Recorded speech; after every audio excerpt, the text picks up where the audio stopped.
autumn river where the lost dreams hide. Oh my love, can you hear my plea? I will break these chains and search for thee.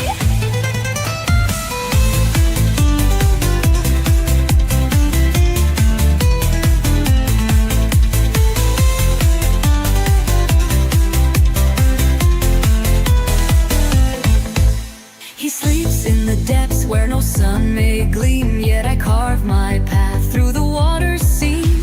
His voice like thunder, a binding spell, but love is stronger than the tides of hell. Still the moonlight calls and the tide runs free, a whisper of love beyond the sea. Through winding currents I fight, I pray, the dawn will bring me to your bay. Through the kelp caverns deep, past the troll bridge wide, down the autumn river where the lost dreams hide. Oh my love, can you hear my plea? I will break these chains and search for thee. The wind on the waves, the stars in the sky, guide me home where true hearts lie. No crown of coral, no prison of foam can hold me back from love and home. And if I falter, if I fall, let the river take my call. For love will rise as tides must turn, and in your arms I shall return.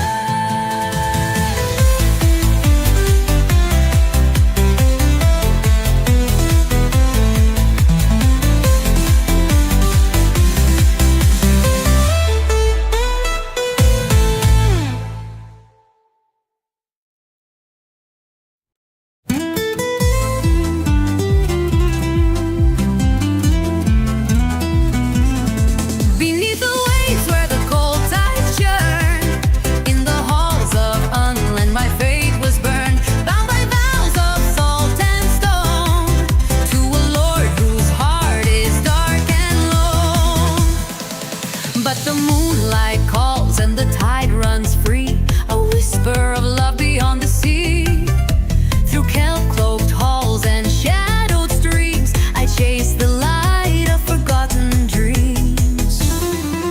Through the kelp caverns deep, past the troll bridge wide, down the autumn river where the lost dreams hide. Oh my love, can you hear my plea? I will break these chains and search for thee. What's going on, everybody? I changed up my camera angles a little bit. How you doing? How you doing? I'm kind of see-through too, like a little metallic looking almost. Changing up the camera angles for everybody, folks. How's it going? We've got a fun night planned here, guys. We've got a fun night. No music tonight because Collector Art House Mike might come on. So if the stars align, he'll be on. He'll join us. We're going to talk some Dragon Lord this evening. And in the meantime, we've got a collector booster of Edge of Eternities. And how about the Edge of Eternities craze, guys? It is a beautiful set. Lots of different options to hit. I'm seeing that Singularity. I think what we really want to hit is that Singularity foil. So we have that. We got 2 boxes of Alpha. And we got Collector Art House Mike. What's going on? Andrew, how you doing? Good to see you. I'm going to periodically check to see if he's in the waiting room. So we'll talk about Dragon Lord. We'll do some of that. We've got Edge of Eternities up first. So I've got 2 packs. Eatmore's got 2 packs. We've got Satori at 1, and Splat's got 7 packs. 7. So good luck to Splat. Fresh box. Nice wrapping. And lots of opportunity to have pulls. That one pull, guys, last week or whatever that I had, I ended up selling that thing for like 300. So it's pretty good thing.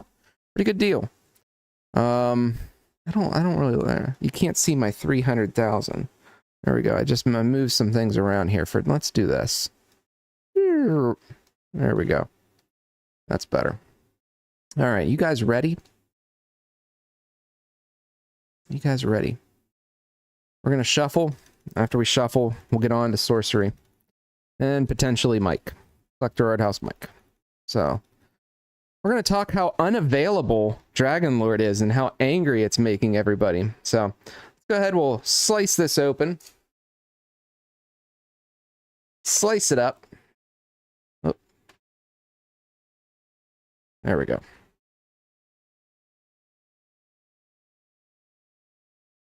Yeah, Dragon Lord, guys. The FOMO is hitting sorcery hard.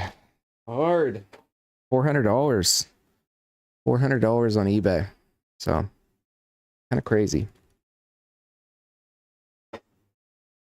Box here a little closer for everybody. I really am see-through. Hey, Neon. I should wear one of those green things and just be totally see-through. Good luck, everybody. Let's shuffle. Don't forget to shuffle. That was a good shuffle. It's good enough. All right. Here we go. Good luck. Good luck to everybody in the Edge of Eternities. This might be my last Edge of Eternities box. Maybe for a while. Maybe for... I don't know. We'll see. We'll see. See if Mike's hanging out in there too. Nope. He might be on around a little after 9. Eat more.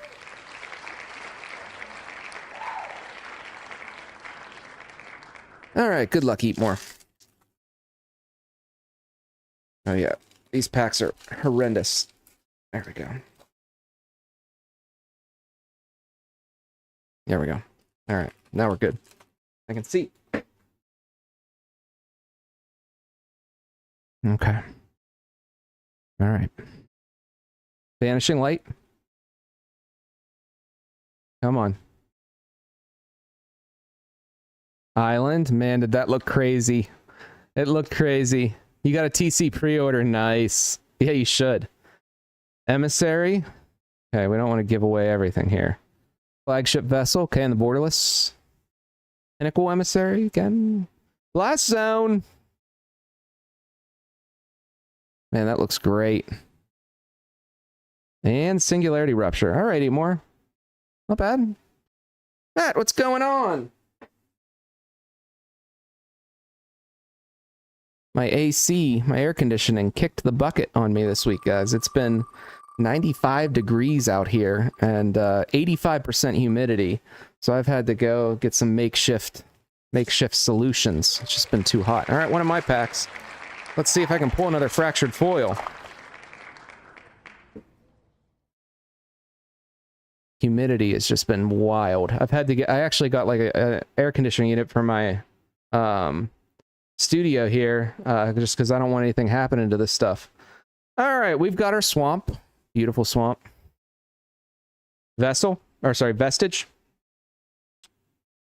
Glittering Massif. Okay, Sunstar. Come on. Echoing Deeps. I always thought this was a great land out of Lost Caverns, and nobody else thought that. I'm the only one.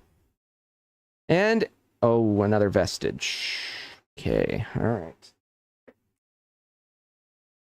I took one for the team there. Nobody really likes the, no one really likes the Echoing Deeps.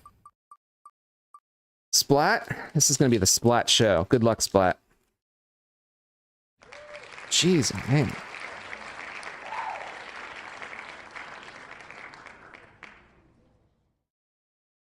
Okay. Yeah. Yeah, Gyarados, exactly. Okay, Command Bridge, Bombard. Come on, Splat. Let's see some good stuff here. Okay, we got an island. The lands are beautiful, guys. They're stunning. All right, Mythic, Windswept Bastion, nice. Frenzied Bailiff, come on. Dust Bowl. Man, I love these lands. Guided by Light, Borderless Foil. All right, Splat.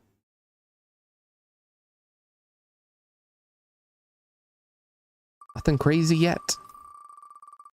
It is. I'm like a ghost. I'm like floating. I gotta watch the colors that I wear. All right, eat more. Second pack. Good luck. Good luck. Drone. Unravel. Man, you got the cosmic. Beautiful. Anomaly. Felt really thick. Engine. Sacred Foundry. All right, eat more. Nice. Cascading Cataracts. Nice. Look at how beautiful that blue is. Just a beautiful set. All right, nothing too crazy. Nothing too crazy. Nice Sacred Foundry, though. Eat more.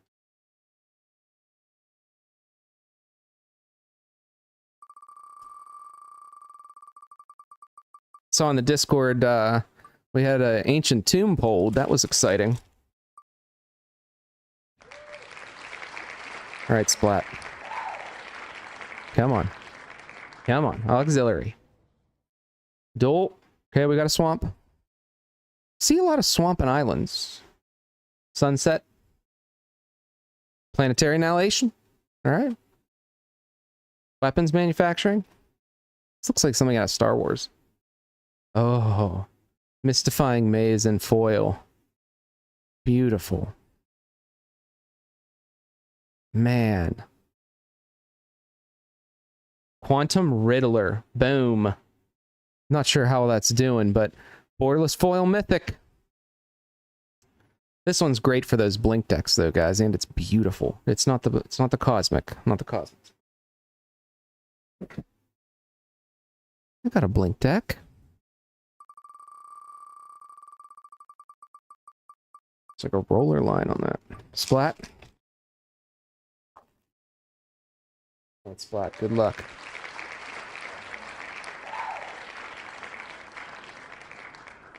No. Oh, there's a plains. Cosmic. Beautiful.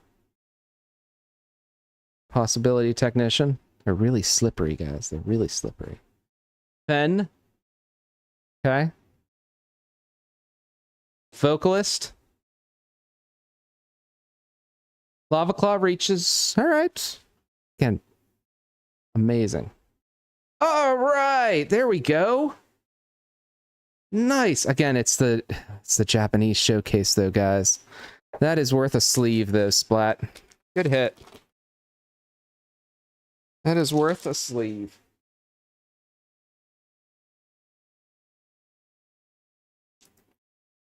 I don't understand why they put the Japanese cards in. Do people like them? Do you guys like these? Do you like not being able to read your cards? Black, great hit.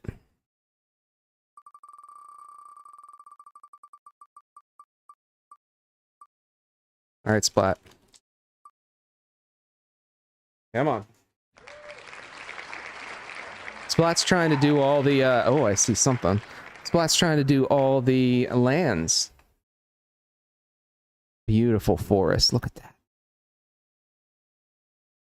Lightstall. Brood Ship. Terra Symbiosis. Whenever you put one or more one-on-one counters on creatures you control, you may draw that many cards. Pretty great. Power Depot. Nice. Look at that card in the foil. Man, guys. Man, does that look good. Nova Hellkite. Oh my god, does that look good in the foil. Splat, nice hit. Man, does that look good. Copy. Splat, that looks amazing.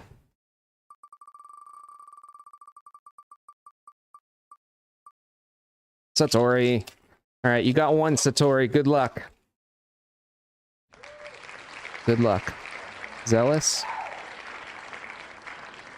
Okay, Island. Yeah, this set has really pretty cards. Oh, yeah. Does this have the galaxy foiling? It does. It's so subtle you can't really see, but it's there. It's there, Satori. Don't worry. Onslaught. All right. Conductor. Genomorph. Shambling Vent. Okay. And Terminal Velocity Borderless. All right. Nothing too crazy there, Satori. Good try, though. I think it's just me, and then Splat's got the rest. Yeah, this is my last one, then Splat, it's all you. It'll be the Splat Show. Come on. Oh man, nice forest. Like, how do you not want to play that Cosmic Foil? Like, it looks amazing. Okay, we got the Synthesis Hatchery. I know this one. When a land's put in the graveyard from the battlefield for each hatchling. Okay, yeah. Memorial Vault. Okay. Power Depot. Cosmic Foil. Boom. I mean, it's not the greatest land to get, but it's still a beautiful Cosmic Foil. And Corral of the Void. All right. Man, does that look good, guys? Man. Wow. They do look beautiful. All right, Splat. You are the remaining 3. Good luck.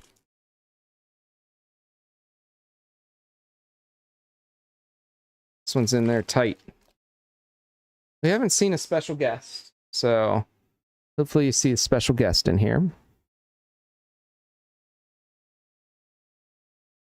Okay, we got the plains. No mountains yet. Harmonizer? Waste Waker? 0 Point Ballad? High Market! Alright! Sacrifice a creature, gain a life. Great land. Elegy Acolyte. Beautiful again. Man. Jeez. I'm just going to leave him right here for you for the moment, Splat. Jeez, is that beautiful. Alright, Splat. Yeah, oh, we got our mountain. The Sarima. Yeah, if Galactic Empire TCG collided with Magic. Horizon Explorer, okay. Guided by Light. Thespian Stage, man, that's a new one. All right, I love this card too. Wasn't there something with the Lotus Field and Thespian Stage for a while? I feel like I'm not even going to bother. Ourobororoid. It's a worm. People love their worms. Nice hit. Borderless. Thespian Stage. That would be pretty awesome in Cosmic Foil. I really like the lands in general in Magic. So like this set is right up my alley. If this was in the big bear market, I would have bought 1 million of these. Hey, Josh. Oh, Pioneer deck. You're right. It was a Lotus Field Thespian Stage Pioneer deck. Reading Pool, last pack. Come on. All right, we got our second. All right, Festering. Come on. I see something. No, maybe not. I don't know. World Sire. Ancient Tomb Splat. Boom. Boom. All right. Guys, we did it. Cosmogoyf. All right. The Goyfs were there for a moment. Boom. Ancient Tomb. Oh my god. So we did pull one. We pulled an Ancient Tomb. That's great. I don't know what these are going for. Maybe 100, 120, something like that. Ancient Tomb Splat. That's how it's done. Maybe 140. I don't know. You guys tell me. It's not the foil version. Oh man, does that look good. Splat, congrats. That was great. Good hit.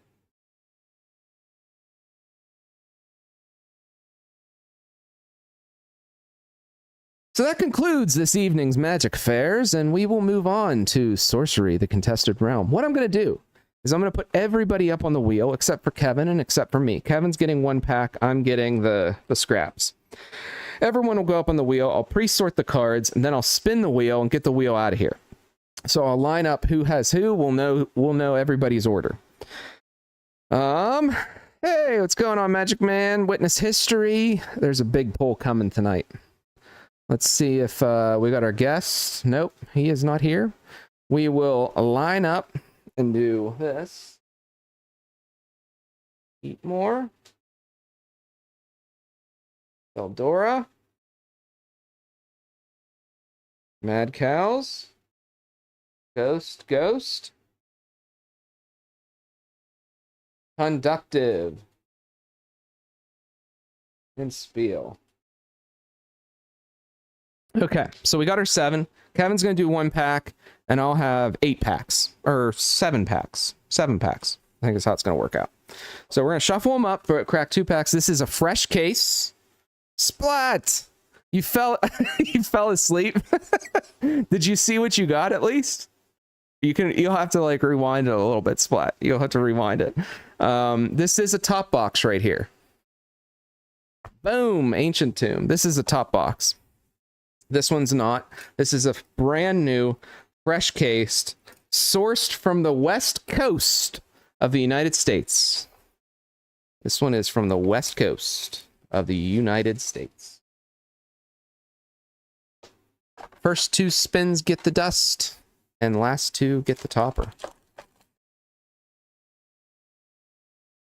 Again, no music tonight in anticipation for our honorary guest.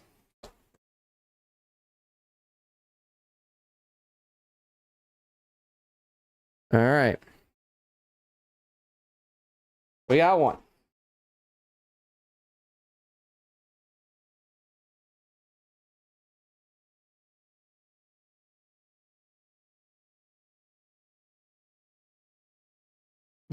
I don't think we pulled a void.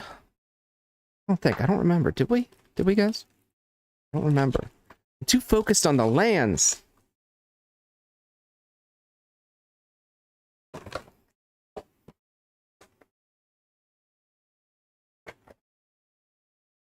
All right.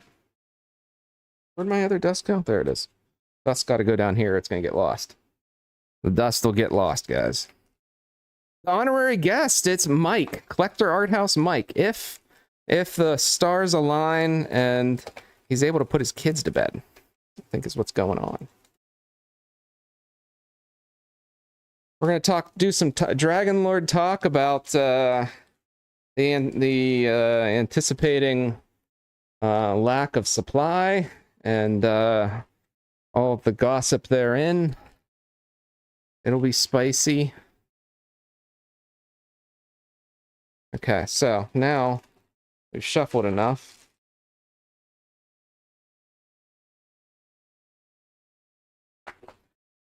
Okay.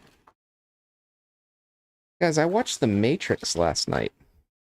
Amazing. Every year that passes, it's like, this is real. This is what's going on.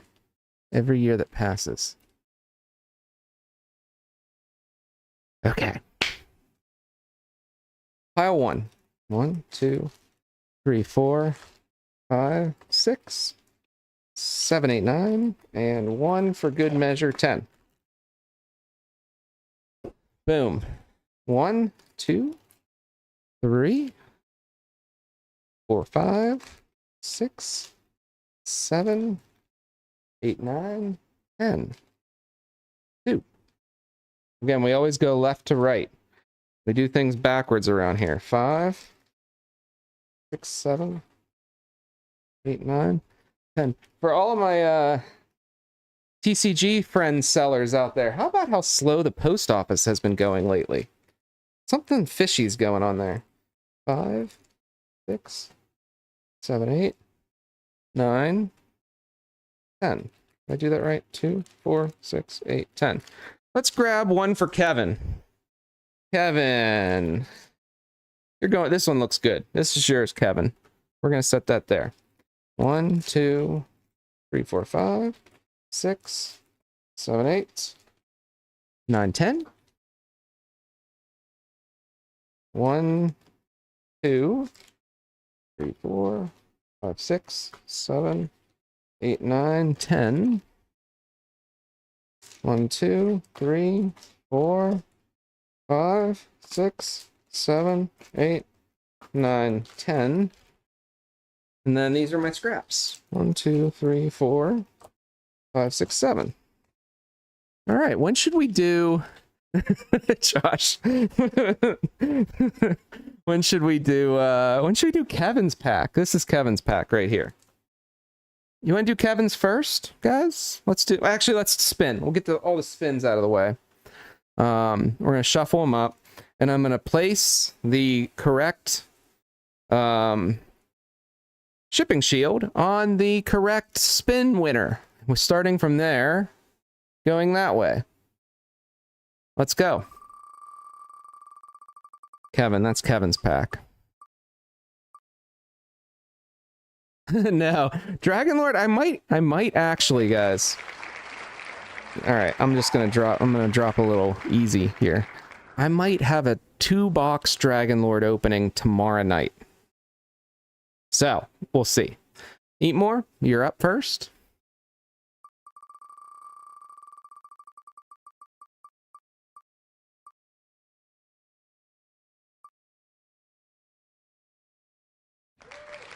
Need to pull some trash before Kevin can snipe. All right, we'll wait for his then. Spiel, you're second. Hey, what's going on? I don't have any for sale at the moment. I typically drop them on my Discord, Rias. So if you join the Discord, I'll typically drop a few days before. We sell out, collect payment, and then we do the break.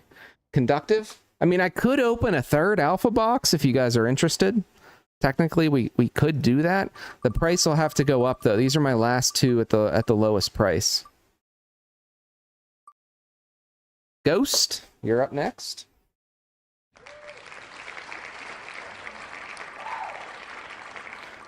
We got the 3 amigos here. Mad Cows is up next. All right.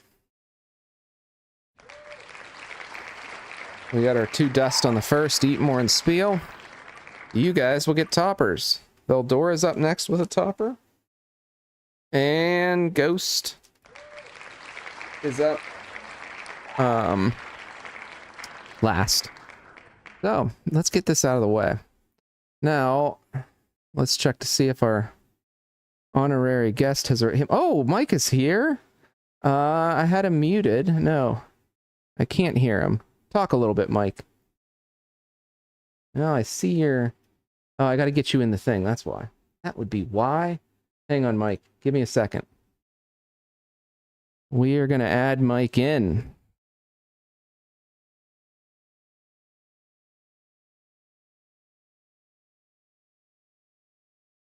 Okay, let's add him in. All right, be ready, Mike.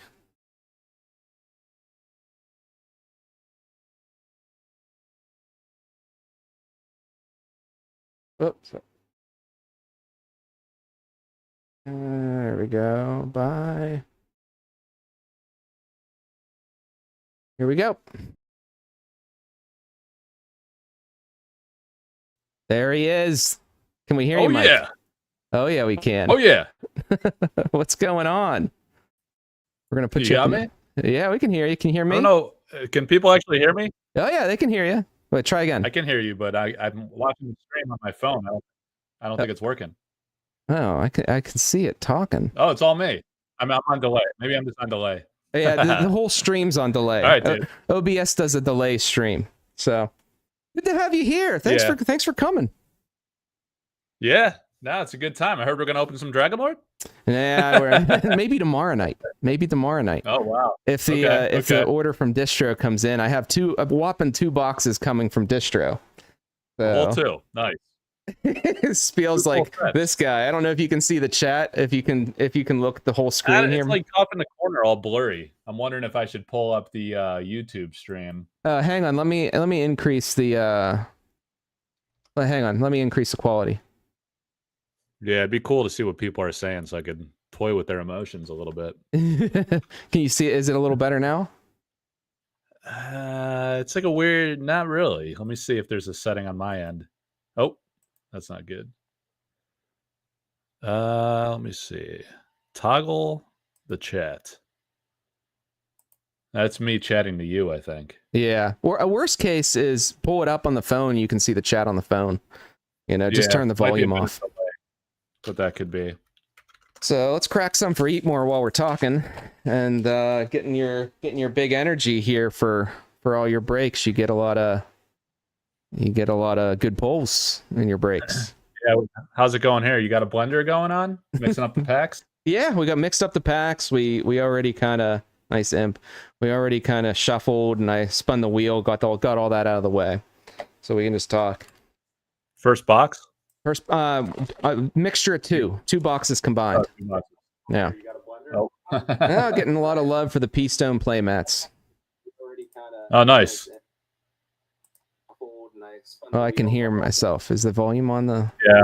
No, yeah, I gotta change it. Can you still hear me now? Yeah. Wait, now I can't hear you. Can't hear me This now? is a debacle, dude. I don't know if I'm gonna be able to see the chat, unfortunately. Oh, okay. I can read it Yeah, too.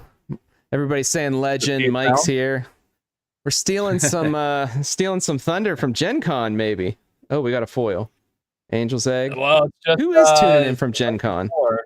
It's private dinner night. I don't know if there's any Gen Con action actually tonight. I think it's just like the judges and the team and I don't know, the artist, Ed Beard Jr. and Jeff Menges.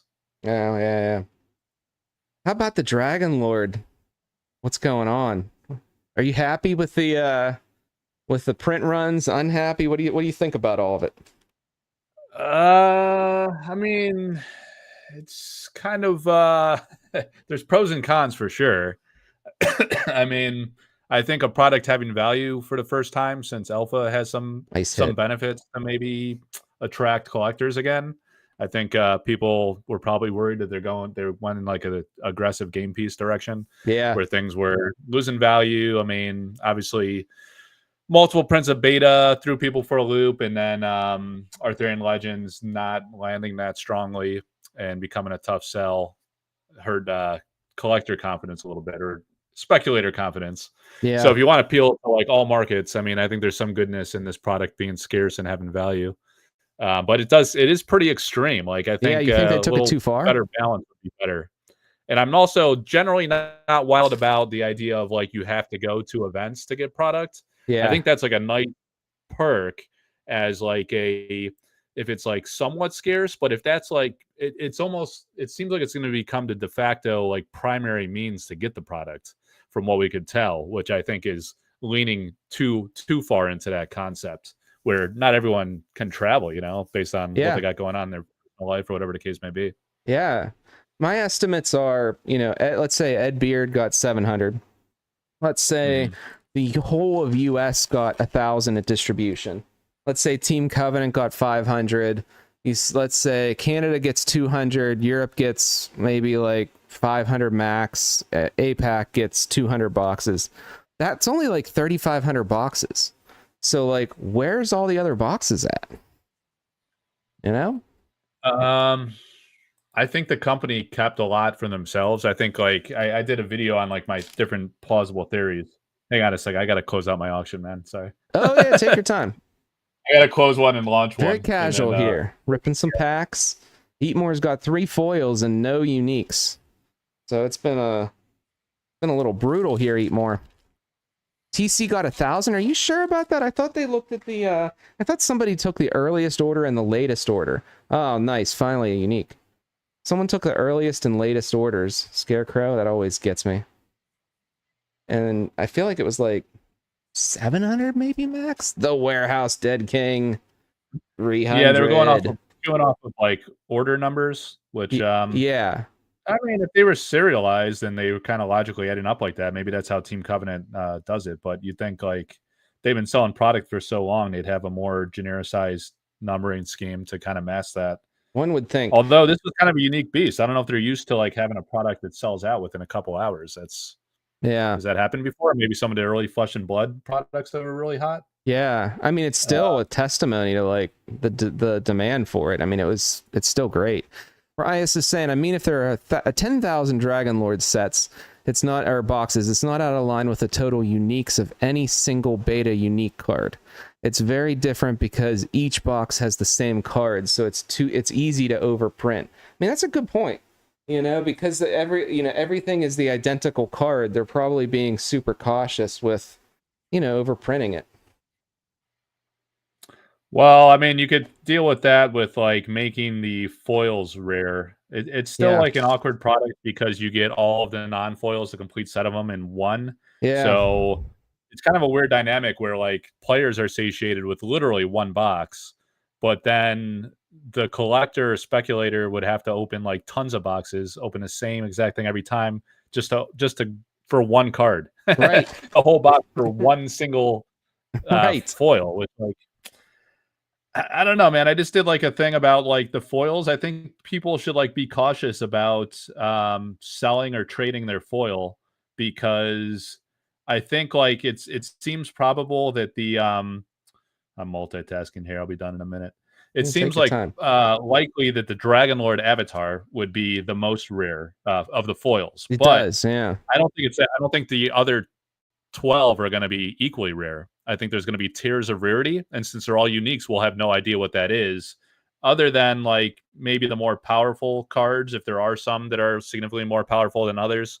But it could be if a lot of them are strong, good cards, they could just like, and plus like Eric could like totally toy with this too. You can make one of the less powerful cards like extremely rare to pull in foil, right? Right. That's totally something he would do. Everybody like dumps it because they don't think it's worth anything. And yeah. Yeah. They just like toss it and then everyone gets pissed off and we're all talking about it. And it's like good publicity. And he's just like, yeah, well, I guess you guys should care about all the cards I make. You know? Can't you see him doing something like I that? could see that. It is kind of a troll move. Yeah. All right, I'm going to try to go to AirPods because I really like to see the chat if possible. Nice. So I'm going to try to make this work where I can mute my computer speakers and still pull up your YouTube. All right, kill Bluetooth here. Are any going to be sites? Yeah, there should be a site. At least one site. Oh, yeah. The Dragon Lord lair. I have it in the back here. That one's the site for sure. Yeah, one right behind Mike. So yeah. Okay, we got a foil. Come on. Okay. Little imp. Well, guys, this is a little bit rough start. It might be time for Kevin's snipe. Kevin always gets the snipes, Mike. That's how that works. We got a Kevin. Is it Kevmo or a different Kevin? Different Kevin. Black Obelisk. All right. Kevmo, I assume, might be at Gen Con, but I don't know what he's been busy with the shard bugs lately. Oh, yeah, I think not sure he is. how much Sorcery's doing. Yeah, it's going. Yeah, he might be with the bugs, though. Oh, he's there for the bugs? He That's might hilarious. Be there for the bugs.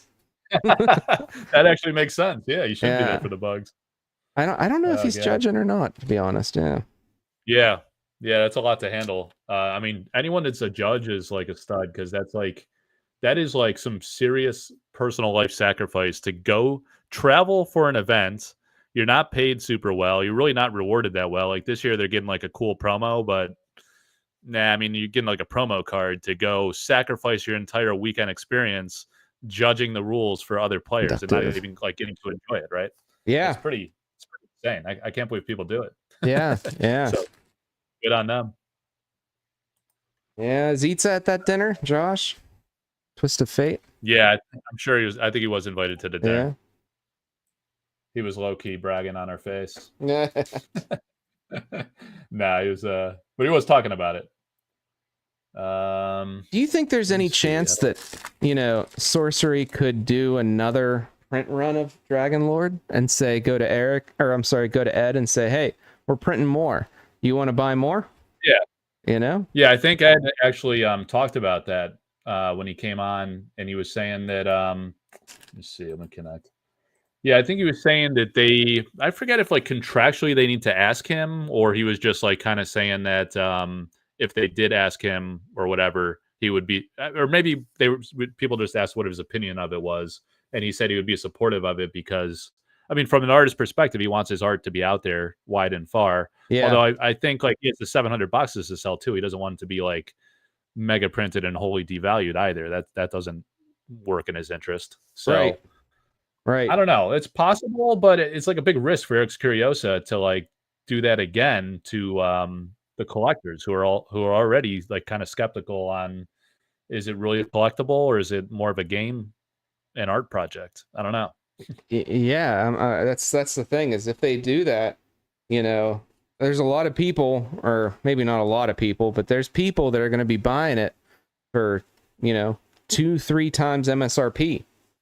And if you reprint it and all those people went and paid all that extra money, now they're going to feel pretty dumb. And, do you think they'll pay extra money in the future?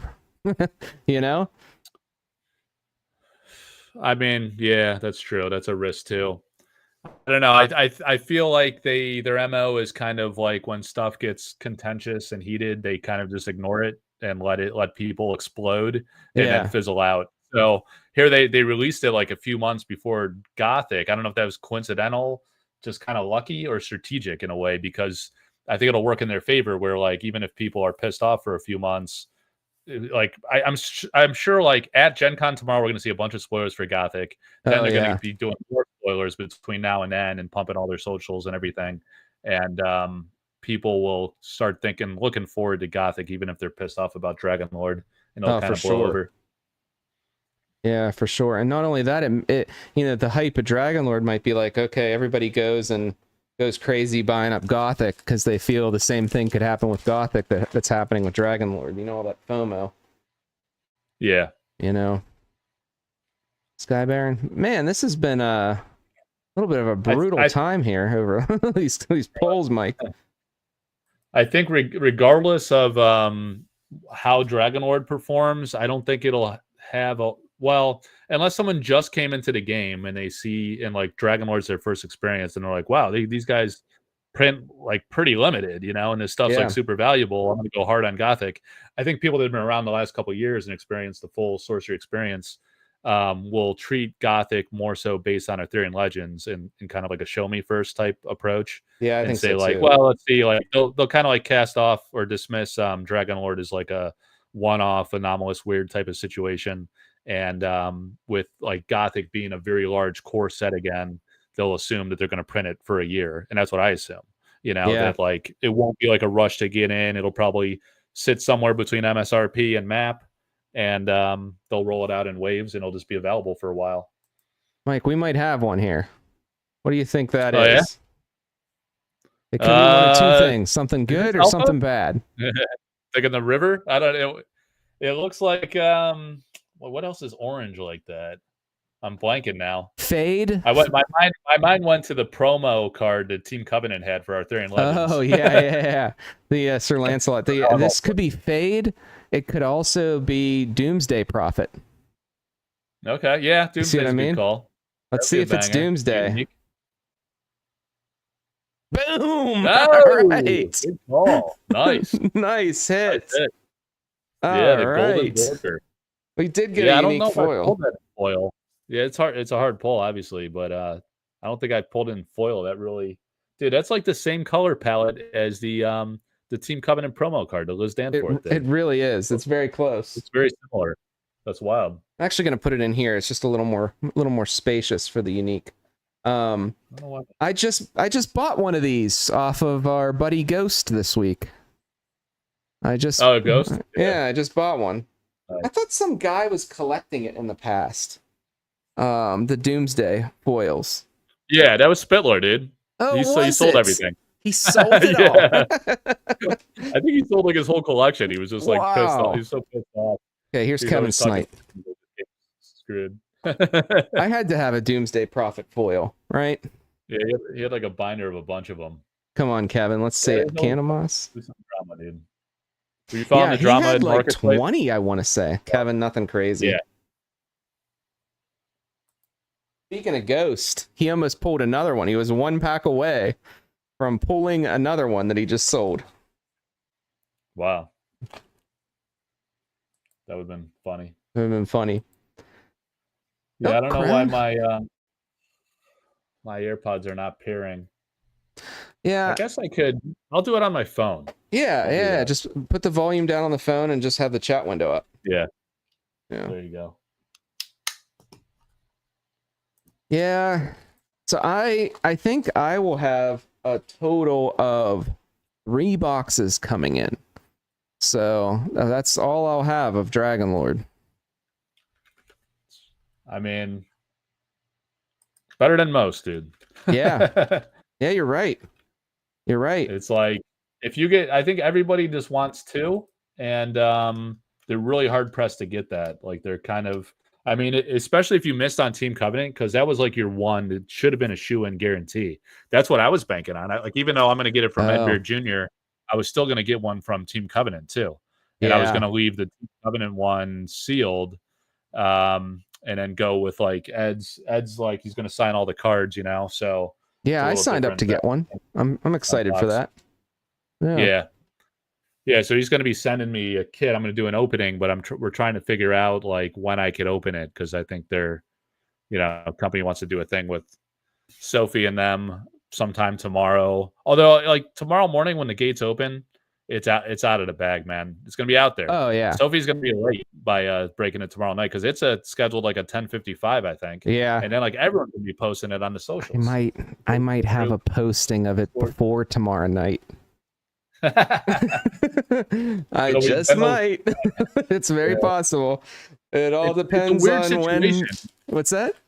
Yeah, it's a weird situation because the street date is the 2nd, right, which is Saturday, but they're selling it directly at Gen Con prior to that, and then you kind of lose all control and traceability of like where people are getting it from and how they're sharing it because it's like I hate how like these releases happen in a way because like as a content creator, like people like you and me, we want to have like first crack at it or at least be part of like the first day of reveals.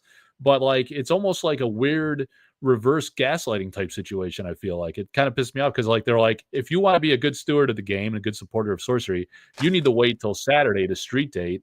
Otherwise, the company's pissed off at you. Yeah.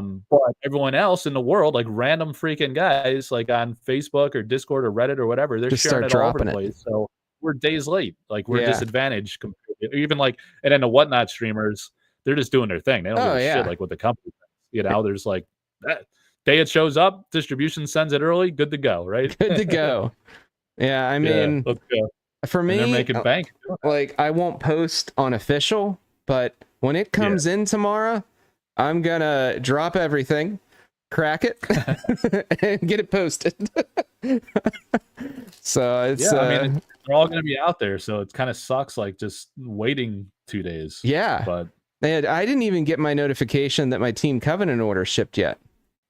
So I don't know. Yeah, well, that's happening. I think they're just like any other retailer where they cannot. So the rule is distribution sends it to the stores like a few early, so they have it to stock their shelves like over the weekend, get it ready, like stock it like today, tomorrow, and then open the door Saturday. Boom, you walk in, you buy it. But with a retailer like Team Covenant or any other LGS, so the distributor will send early, but like Team Covenant is like selling it direct to consumer. That's like a LGS selling it. They are an LGS essentially. So they can't if they send it to people and they get it before Saturday, that's like a violation of street date essentially. So I think there's an issue where Rudy violated it on beta. And like it's awkward for the company. Those are their two top partners. It's Alpha Investments and it's Covenant. So those guys got to respect the rules like anybody else. Yeah. I didn't realize he did that with beta.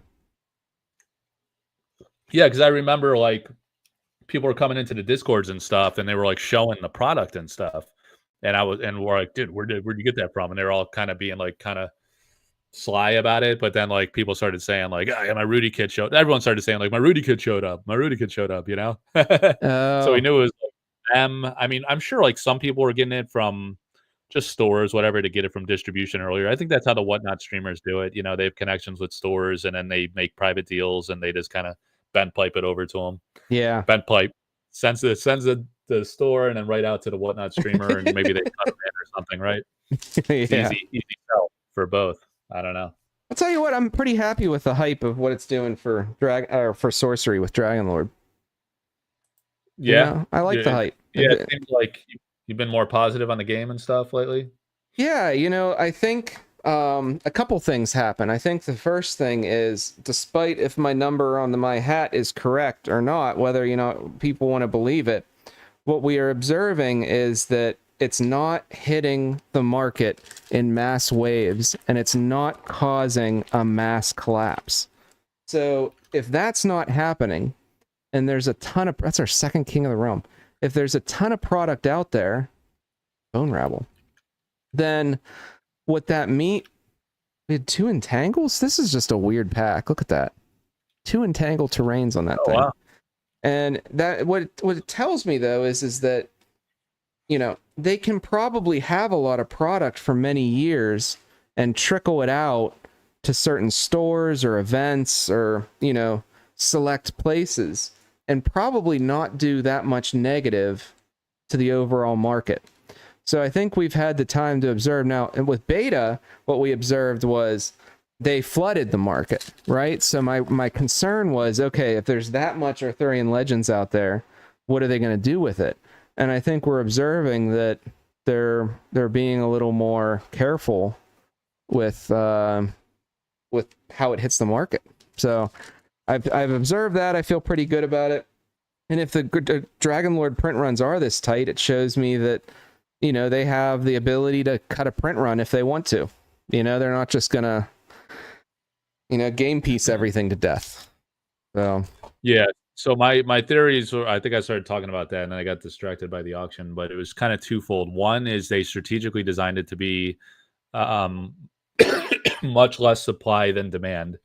yeah, And the second theory was, the second theory was, did distribution reject it after the Arthurian Legends experience? yeah, Um, yeah. Those are all good questions. You know, but you can see Ed's posts. He's like so excited too, because you know, the success and everything like that. It's been pretty awesome to see. Feldora's up. Grandmaster.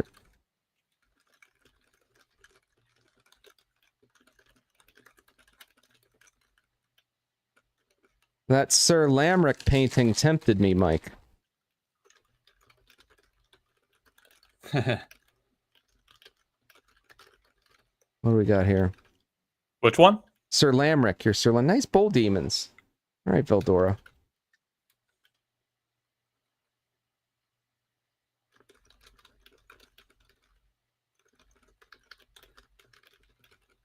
Yeah. So, sorry, man. Hang on. That's all right. So far, we've seen the Doomsday foil, we've seen the Disintegrate foil, and now the bull demons. So nothing too crazy. I mean, Doomsday's nice. Anytime you hit a unique foil, it's good, but like to see a nice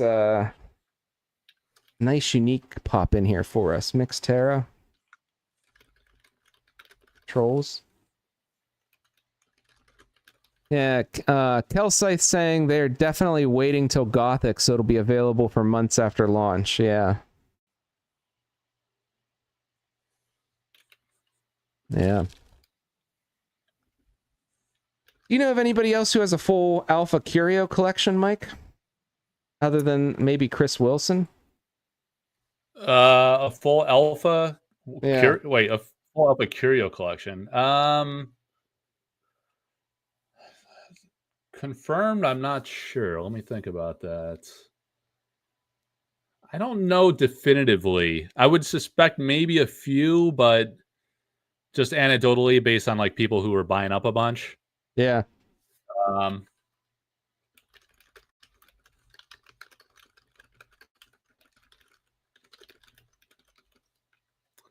All right, but Veldora, not a bad I don't one, know, man. Like that's a pretty pricey haul to go try to chase a full Yeah. set of the curios, because like even like that. I mean, there's so many massive ones with Death Dealer, Death Dealer, Braum. Then you have like even like River Styx is like one you don't see a lot. The 9-piece. Those are all like real bangers right off the cuff. Yeah. I have 6. I got Murder Crows. I added that one into the collection. Crows. Nice. Yeah, I got that one. Second Browse. This was a weird... What else was it big? The Curiosa sketch card. That's another huge one. Oh, yeah. Yeah, that is a big one. I forget about that one sometimes.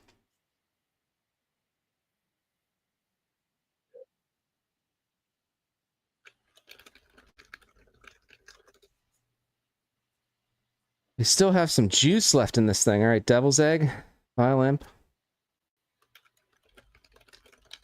Okay. All right, Veldora. Come on. Top it.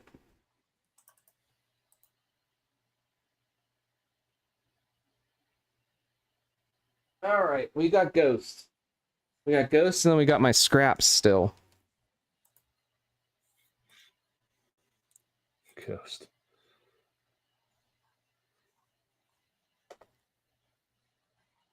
All right. King, this is our Mike. This is our third King of the Realm. What is going on? How do you have 3 King of the Realms? You got 3 kings? Yeah. Non-foil, one across 2 boxes? Yeah. That is interesting. It's always puppet masters or kings. It's a strange thing that's happening here. Yeah. Oh man. Oh, I just got first picture from the dinner. All right. From Ed Bear Jr. sitting there looking at a Dragon Lord box, it looks like. It's happening. Man. There's a couple backs of heads I don't recognize. What if he just cracked it? He's like, we're opening one now. Yeah, I think that might be. Oh, there we go. Because they were going to do a recording with Ed. Oh, sick, nice. Nice. I thought they were going to do a recording with Ed opening it. So, because there was something about like him discovering his own cards for the first time. He was telling me like that the company wanted him to be surprised, and like have a natural reaction. They were going to do like some kind of recording. Maybe they'll release it. I don't know, in the coming days or something. Yeah. So maybe that's what they're doing at the dinner. I'm not sure. That'd be pretty exciting. Oh man, look at that back to back. Shit. Wow, 2 of them. Back to back. That's wild. Grid Lord. Yeah, 2 of them back to back. That's crazy. That'd be kind of nice to see Ed, be the first one to open a box. Maybe he's already opened one at home. Who knows? Yeah. Conquer. Tragedy. Core City over here, Universal. Core City. It's Core City.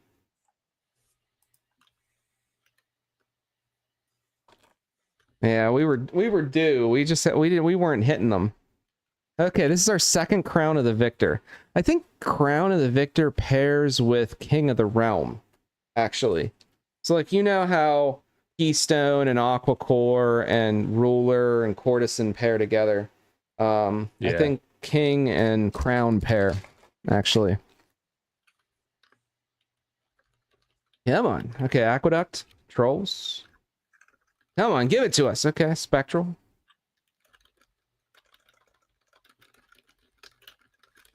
Wow, Grim Geesarm is now $35. Yeah, I tried buying it out, William, a while ago. When everything hit, I placed an order for, I'd say 15 of them.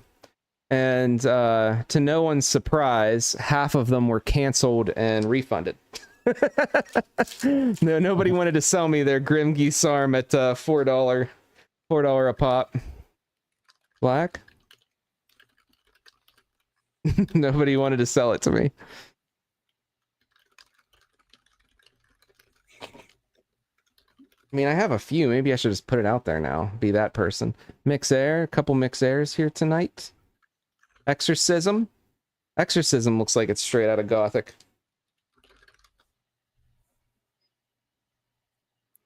Exorcism's amazing. I sold that painting for Matthias a while back. It looks so freaking unbelievable in person, dude. I can't imagine. He sent it to me. The hand is like so realistic, but then like he actually talked about it in a video with Jens, I think, where he said that was his favorite piece he's done so far. Really? Because the Demon's Eyes like came out really. He was like super happy with the way that came out in particular. In foil, it looks really good too. Yeah. All right, these are mine. He captured that eerie look so nicely. These are mine, guys. All right, we got the spear. Ooh, love the spear. Love the spear. Okay. Yeah, I was just talking to an artist about that one too, because the real life context of that is the Holy Lance. The real spear of destiny. Like the story goes, like it's the spear that one of the guys that was crucifying Jesus, like stabbed him with the spear, and like the spurt of blood. The guy was blind, and the spurt of blood hit him in the eyes and cured his blindness. Oh wow. But there's all this other interesting lore about it too, with like Hitler being obsessed with it and all kinds of stuff. Oh yeah, wasn't he always obsessed with all kinds of artifacts? All kinds of random artifacts. Yeah, he was like yeah, I don't know if it was like just that one. I mean, I don't know his whole story, but like for Cerberus. some reason he was like super obsessed with that. And his guy Himmler, I guess, I don't know, like he was like yeah. chasing it down for him or something, and there was like all this like talk of counterfeits and this and that. Interesting. There was like a few of them that like different. A lot of people were after it, and I don't know. It was like a weird thing where they didn't know like which one was the real one, but there's like some interesting documentaries about it. Well, we got 2 more packs here, Mike. Let's see if we can make something crazy happen. Crater Eyes, Dead of Night, Boss Troll. Come on. No. Last pack. Last pack. Yeah, I hate having to look at those freaking trolls, but every time I look at it, man, it's not the Curio. They're pretty rare. I like the boss so troll. rare. It's like my favorite troll. These are my favorite of the trolls, I think. Which one? The boss. Yeah, it's my I favorite don't know. too. Just like Vasily does some. It's a real cool artwork, and then it's got that like fairy entity that shows up under the text box. Yeah, on the full foil side. It's really cool. I'm giving these away. I'm giving the spears going to Mad Cows. The Cerberus is going to Eat More, and the Starseed's going to Spiel. You guys fared the worst, I think, out of this. Spiel. I haven't heard from Spiel in a while. He's still out there. He's still out there. He was in the chat. He said, "Not this guy." Oh, Spiel. I can't believe you didn't buy that Alice Thorne painting, Spiel. The last one. He's still out there, Spiel. So many seers, Andrew. It's crazy. And the second Starseed. I love Seer. That was like, I think that was for the longest time my favorite, and maybe it still is my favorite avatar artwork. So, I mean, I love the elemental avatars, but from the non-elemental avatars, the Seer always like resonated with me. Yeah, I do like the art on the Seer too. Yeah, so the boxes were okay. I mean, Ghost kind of lucked out with both those cores. But yeah, Spiel's here. He said Bills are killing him at the moment. Bills killing me? Bills. Oh, he's a Bills fan? I forgot about that. Yeah, like I guess we had our top pick, cornerback, like just went down with like a non-contact injury. So everyone's super worried that he could be a big one. Someone I'm drinking asked me a clear drink. Contact with Quentin's family or people. Yeah, so Quentin Hoover's son was at Sorcery Con, and I was talking to him. He had the brothers paint. Did you see it, Steve? Oh, yeah, I did. Painting. It was amazing. Yeah, he had it with him. Yeah. Yeah, his dad's painting. Yeah. Yeah, man. Yeah, I don't know how young he was when his dad passed. I mean, his dad wasn't that old, I don't think. So I think he was probably fairly young. But I see him like there's a Quentin Hoover art Facebook group or something to that effect. And there's people always selling his stuff. Even his son, too, I think, like old drawings or, different art pieces he had from him. It was awesome that Eric included them. I hope dude, that's like probably the most exciting thing that I'm looking forward to seeing Gothic is like who the tribute. I think this tribute artist is like a thing that Eric seems to be doing. I think that's my theory. I mean, because he did it with Brahm, for the first one, and also early on, I guess you could call Frazetta that. I think Frazetta was Simon's idea, from what I understand. The license Frazetta, he came up with that during the Kickstarter, and they made it happen. I think Eric was kind of skeptical. He's like, I don't know if they'd do that, and Simon was like, let's reach out and see, and they agreed, and they got him in there, and then the tribute, was Quentin Hoover for Arthurian Legends. Was there one in beta? I'm blanking now because there wasn't like really new cards introduced, so I guess not. No. And as Curios too. Well, Curios, no, I guess that's it. Yeah, there really wasn't new art in the Curios either. Yeah, I'm curious if like Rodney Matthews might be in Gothic, or who are the artists that are not going to be in Gothic? Is kind of high anxiety too. I hate seeing people like not in it. Yeah, and there's a lot of rumors of like, I mean, like would Vincent Pompetti be in it? His style isn't Gothic really. That's a good point. Yeah, it's a good point. Or Speaking yeah, of, I don't know. A yeah. lot of the artists are very diverse, but some are also, you know, pretty stylistically better for some stuff versus others. But Yeah. I really do think there's going to be an angels and demons or like light and darkness. So a lot of artists can do angelic figures for sure. Yeah. Margaret will be in it. I know that. Oh, is that right? Yeah. Oh, interesting. Yeah, I wonder what Margaret would do. I know you're a big Margaret guy.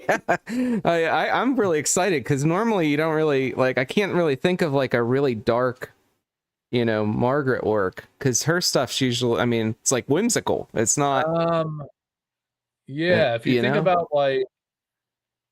about all of her magic stuff, did she have anything that was like actually dark?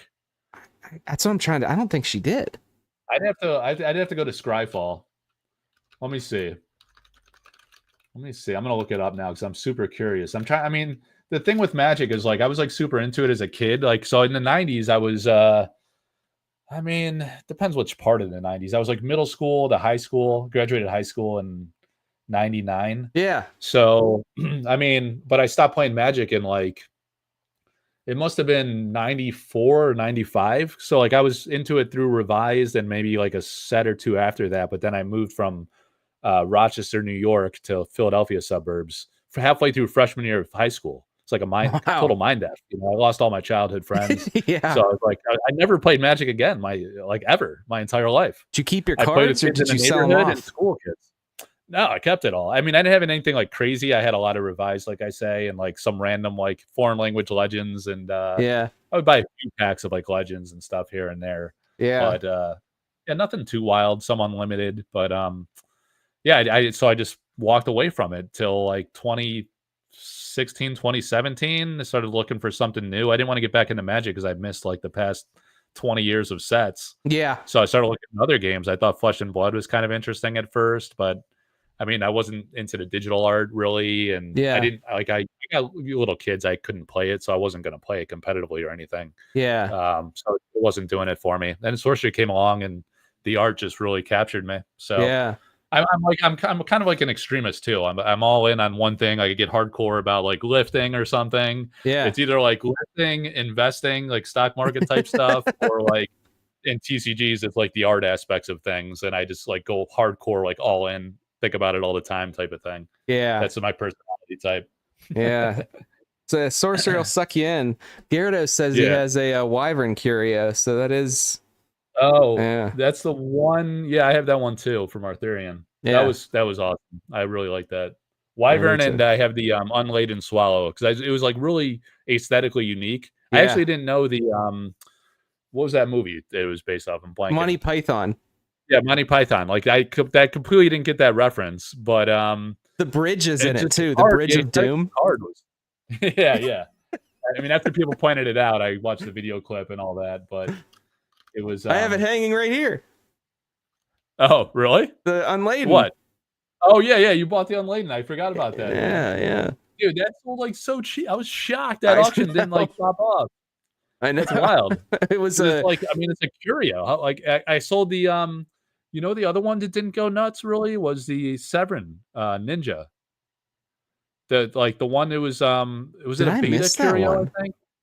Yeah, it was the beta curio. It was an alternate art for the Elvira Shackleton. I would have loved to have gone on that one. Did I miss it? Yeah. When did you put that up? That was a long while back as well. She painted that in like 2017 or 2018. It was pre-alpha for sure. Because she was like, when I bought Keith Era Mechanism the day Eric revealed it in Discord, I was like, oh my, like my eyes almost fell out of my face. I didn't even know it was going to be a good card. He actually said in the Discord, he's like, this is a very limited use case. It's got a cool effect, like, you choose random outcomes. I was like, wow, that sounds freaking awesome and iconic. And it looked just amazing on the card. This is a digital file he showed in Discord before he printed them, I think. And I reached out to Severin. I was like, tell me you still have that one. I need that. And I bought it like that day, like immediately. I almost did that with the Holmganger too, which he changed to the champion promo card. Yeah. I thought that was really cool. Vincent Pompetti, like the Viking looking guy. Yeah. That was cool. Yeah. Yeah, I'm not finding the Margaret cards. Maybe I misspelled her name. Oh, I typed in Margle. Margle. I got distracted again. Yeah, she's done dark art. What dark art would she do? Maybe she's doing some angels or something. I can see that. It could possibly be. Or like village people, like she kind of did in Arthurian Legends, like, I don't know. Yeah. Didn't she do the common cottagers? I'm trying to think, like. Did she do that? There was a Modesty Common Cottagers, but that's the Dust Store version. Who did the other Common Cottagers? Speaking of, like, they finally revealed those the cats that Severn did. Yeah, so I saw that. Dude, I get so confused with the tournaments because it's Cornerstone and Crossroads, and I'm always like, which is which, and like, what are the prizes for the two? And then like the Atlas Thorn promo cards are like, I think it's Cornerstone. So I don't know. No. Is that she did the original common cottagers. Oh, okay, yeah. I remember now. Yeah. The Modesty one's really nice too. I think I when it was revealed, I really wanted to buy that one from Modesty, and he really is like happy with how that came out, and he's like, oh, I don't want to sell that one right now. Like, he's like displaying it in his house or something. He's super nice, that guy. I love Modesty. Yeah. But yeah, I don't know, man. Josh is saying unblock him. Josh who? Vitaminion. I blocked him? I'm talking to you. Huh?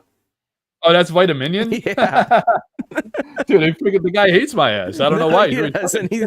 He's trying to make amends. I know, but it's weird because he's been talking shit on me for like the past 6 months. All of a sudden, he wants to be my buddy. Like when you trust a guy that's been like gaslighting the shit out of you and like slandering you, and all of a sudden, like, hey, I want to apologize. Like, well, thank you, but I don't know, man. Like, trust is earned, not just like you can't just turn on a dime. Yeah. That's funny. Yeah, I didn't know that was him. I just saw it in the chat. Joshua, his name's Minion. I had no idea. Yeah. I don't know the guy. I don't think I've ever talked to him, to my knowledge. I don't know why he doesn't like me. But it's like a weird thing. Some people just don't like me, and then I think they kind of tame me with the company because they're always complaining and stuff and causing problems. But I don't know, man. Whatever. Not everyone's gonna like me, but like it's a funny thing is like if I see people at shows, I get along with everybody so great, Even and then I find out some people like block me on Facebook and stuff, and I'm like, man, we had like good conversation at shows. What happened? It's the wild world of TCGs. Everyone's always griping about something. Yeah.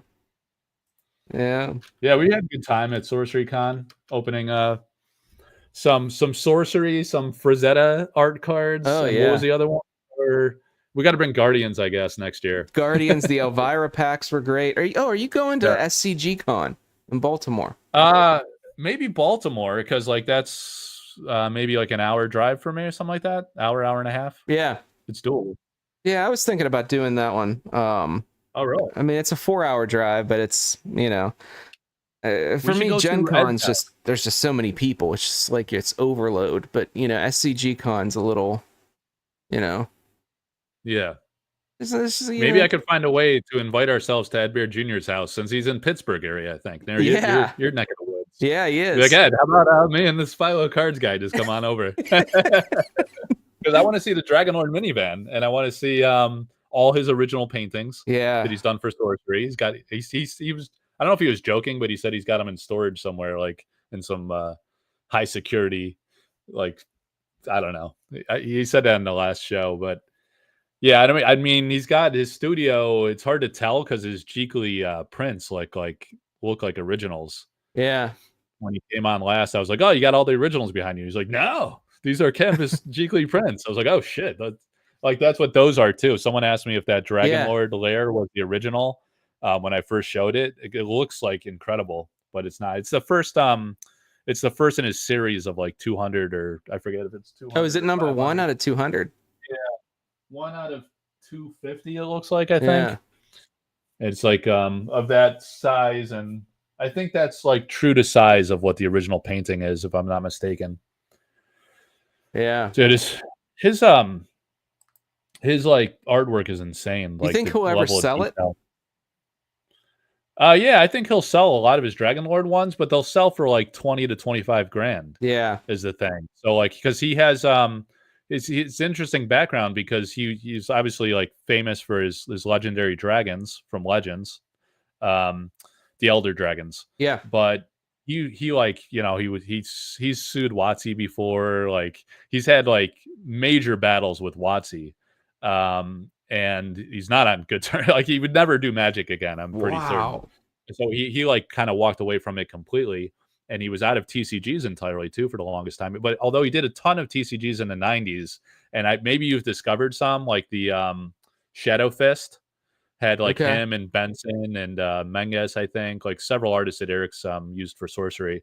A lot of those 90 era games like Guardians and Shadow Fist and several others, like, you know, he draws inspiration from and uses these types of artists for that vibe. But he had the Ed was saying that like, yeah, he had like, I mean, just the way WotC treated people was like really shitty. I had when I went to the IX art show 2 years ago, I think it was, like I invited like all the artists to dinner and stuff, and I picked up Liz at the hotel. Yeah. She's like has a hard time getting around and stuff. So I was like, hey, I'll pick you up. We'll drive over to the restaurant.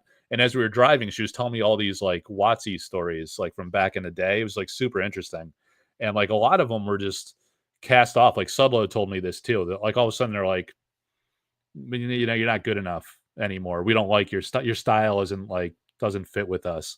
I mean, like Tony gets pissed if you like criticize him at all. Like he might have maybe, I don't know. I want to say he took it out of context, but like if they said anything off color, he would have been like "F you," like you know, like what do you mean? Like my work's not good? It could have just been like it wasn't thematically fitting for the next set. I'm Yeah. not quite sure, but a lot of them had a similar story where like when it went from TSR, I think did it go from TSR or WotC to Hasbro? I don't know if it was that era, but there was some kind of transition in leadership, and they just kind of got rid of everybody. So it was hard on a lot of artists. A lot of them went into like book cover art, or like in Ed Bear Jr.'s, he does all kinds of vehicle art, airbrushing. Yeah. Said he did like a big bus or something last time he was on. Oh, I was wow. like, damn, that sounds awesome. Yeah. But he Jeez. goes to these card shows, and like all these amazing airbrush artists do like incredible work on these things. It's Yeah. Heidi Telfer did that too a few times. So Really? I was impressed. Yeah, because you wouldn't think of hers, right? No. I did an interview with her, and I found she gave me like a few photos from something she did for a special promotion, and it was like painted. I don't know if it was airbrush or she actually like physically painted on the car, but it Wow. was like incredible. It looked like just like her painting, like pristine. All her paintings. Wow. It's awesome. Yeah. Yeah. Yeah. Do you think there's going to be a Dragon Lord Curio? Think we have a chance at seeing a? Oh, I'm always coughing, man. I don't know what's wrong with me. I think it's like this video frames like all over the place. I got a lot of those sorcery playmats, and then I worked with Severin to have those other ones made. All the They're playmat everywhere, dust. and they're killing me, I'm sure. But I mean, I wouldn't rule out anything, certainly. But like my theory on it is, if it is in there, I think it'll be like an absurdly extreme number of quantities. Like let's say like everyone thinks the print runs like in the 10 to 20,000 range, let's say. Yeah. If that, let's say like 10 to 15. I think 20 is too much, but I 20 think is it's too like much. 10 to 15. It might even be 75 to 15. 7,500, you think? Because like Yeah. Ed got to 700, 10%, 7,000. Everyone thinks it's like 7 to 10, and on the high end they think like 10 to 15. Yeah. So all right, fine. Let's say 10, even number.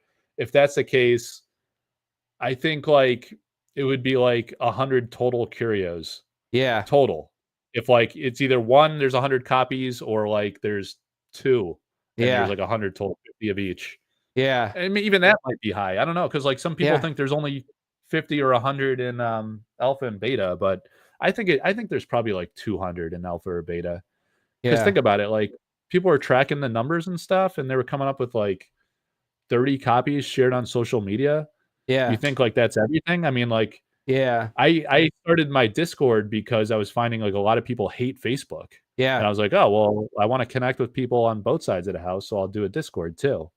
And yeah, a lot of the guys are like, like that's like an old man's platform, or like you're not on Facebook, right? Like some people No. just don't care about it. Yeah. So Yeah. I don't think like the point is they're not all shared. You know, some people open privately and they don't even know what curios are. Some of these people, right? My guess is alpha's probably 20 to 30 per curio. Max. For what? Alpha? Per curio. So 20 to 30 per. I think some, like there's been that many revealed on Facebook, Really? and or Discord. In alpha or beta? Like both, pretty much. Beta, I could see there being like 100 of each curio. Beta maybe less, but You think less than beta? But they printed like I think much more of beta than alpha. Oh, I mean less than 100, but way more than the alpha. Like I think alpha curio. I don't know. I think of the Braum. I mean, I feel like I only know of like less than 10 Brahms in existence. What do you think? There's like some are more rare than others, some more No, limited print than others. You think they're all even? I think they're all even. I think it was probably a Curio print sheet or something like that. The interesting thing, like I don't, I mean, I've been tempted at times to like ask Eric questions. He's like hit or miss with responding as it Yeah. is, but I don't like push the envelope and ask him like super like specific things like that. To, like I don't know. Some people, I'm sure, like Ivan, like hits him up and he's like, "Dude, like, How many curios are there?" there's no limit with Ivan. That guy's like completely in his own world. It's like so tone deaf." But like, I don't ask questions like, "Hey, is something short printed?" or like, "What is the total number of curios?" Like weird stuff like that.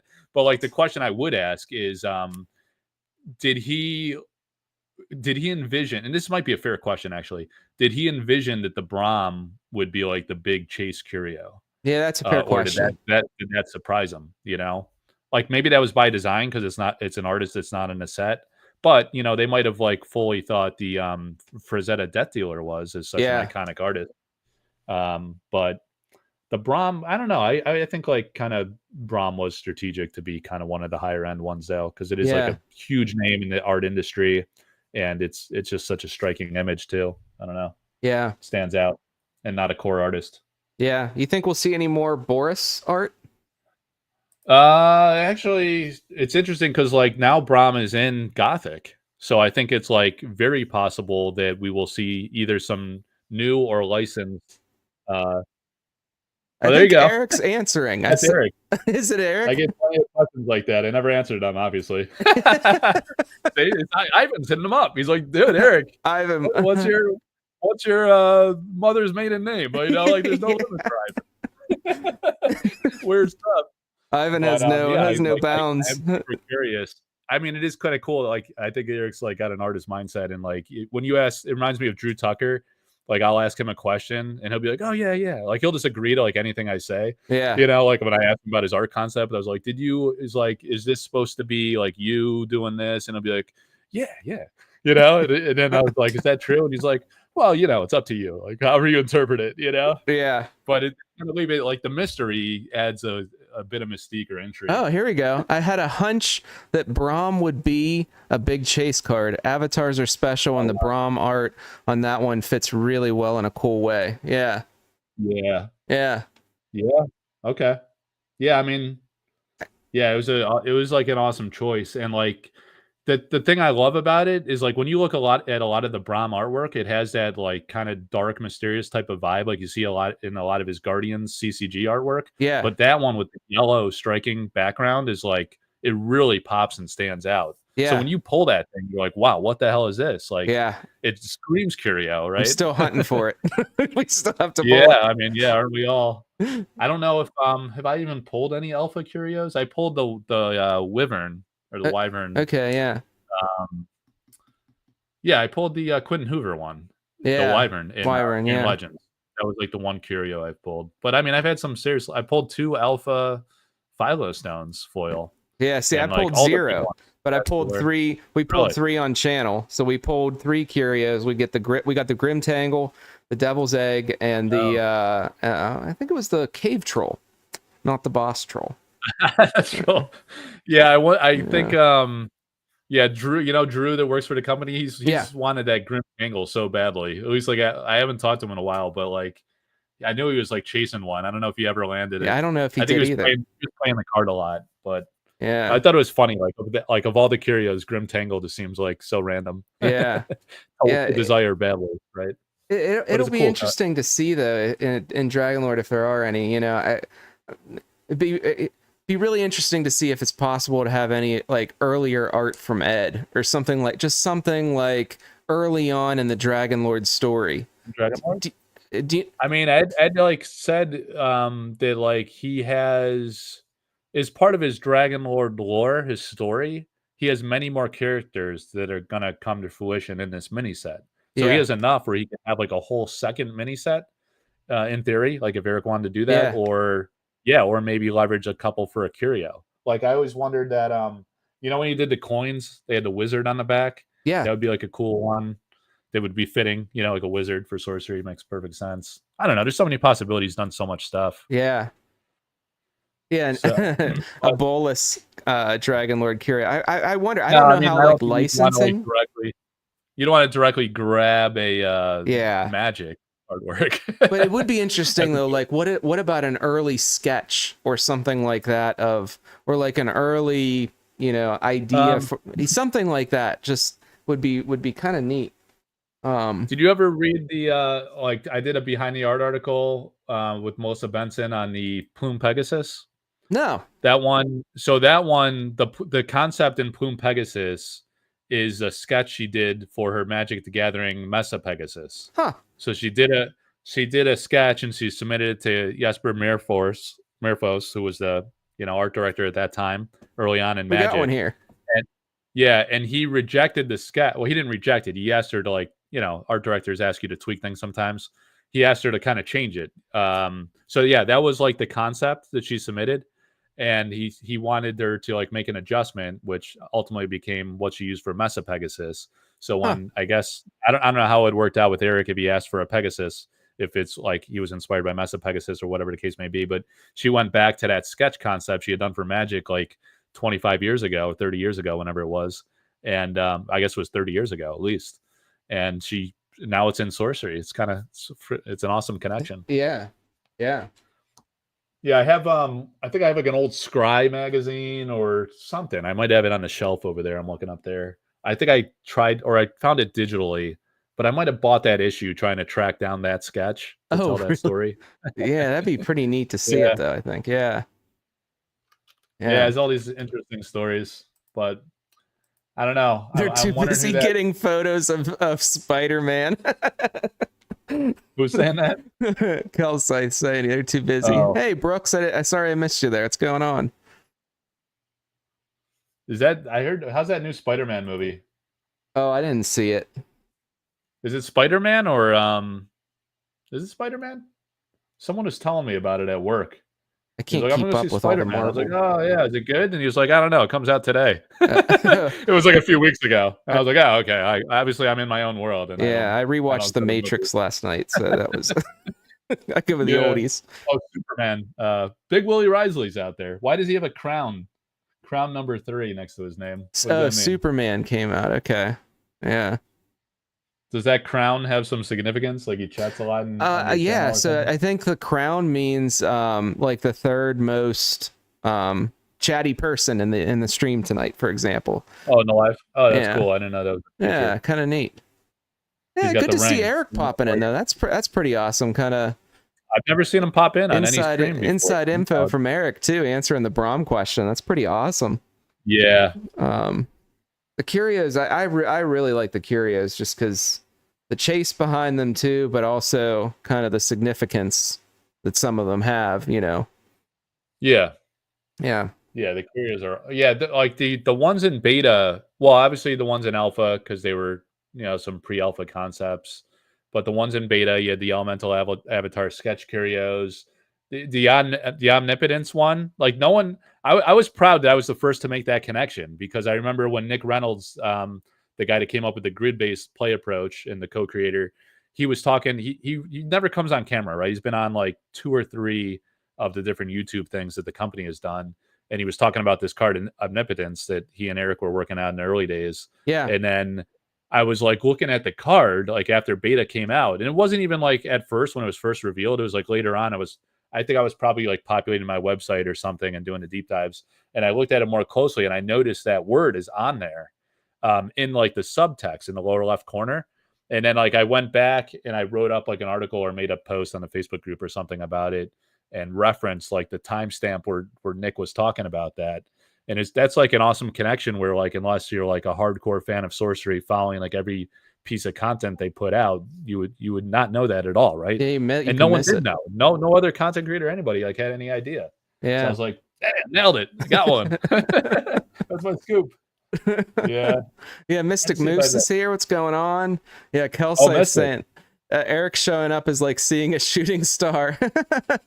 Oh shit, Nick's gonna be at Gen Con. Oh, Wow. Oh wow. man, I would have loved to get a signature on that one. Yeah. That's cool. Yeah.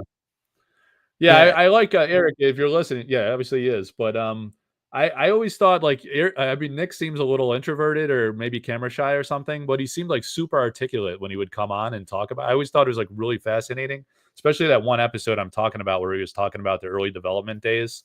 Yeah. He's got a really interesting like. He's very articulate. You know, that's what I gathered. I was wondering if he wrote all the type line text in the early days because I thought there was like the type line text on alpha especially was like really flavorful, and in the pre-alpha era Yeah. some of them I was like, oh, why'd they get rid of that? And like some of the flavored text because like some of it turned into a lot of alliteration and stuff was like in the type line, so that evolved a lot too. Eric's saying, yeah, Nick will be at Gen Con, so hit him up or, you know, for a chatter signature. Yeah.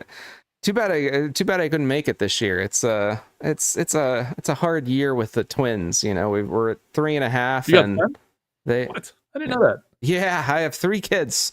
I have a 7.5 and 2 3.5s, and the 3.5s. It's a hard.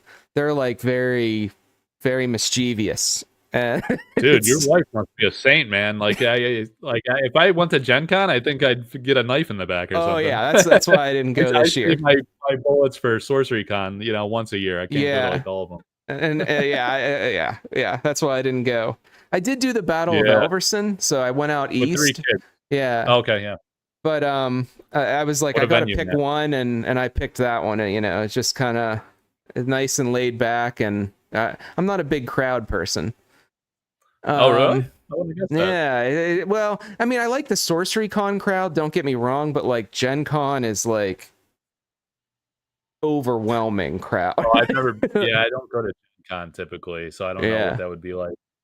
Yeah, Eric's saying he's got 2 boys, makes it hard to travel for sure. Yeah, it's really hard, I can understand it's hard on my wife, like when I leave her, because I got 3 kids and 3 like you.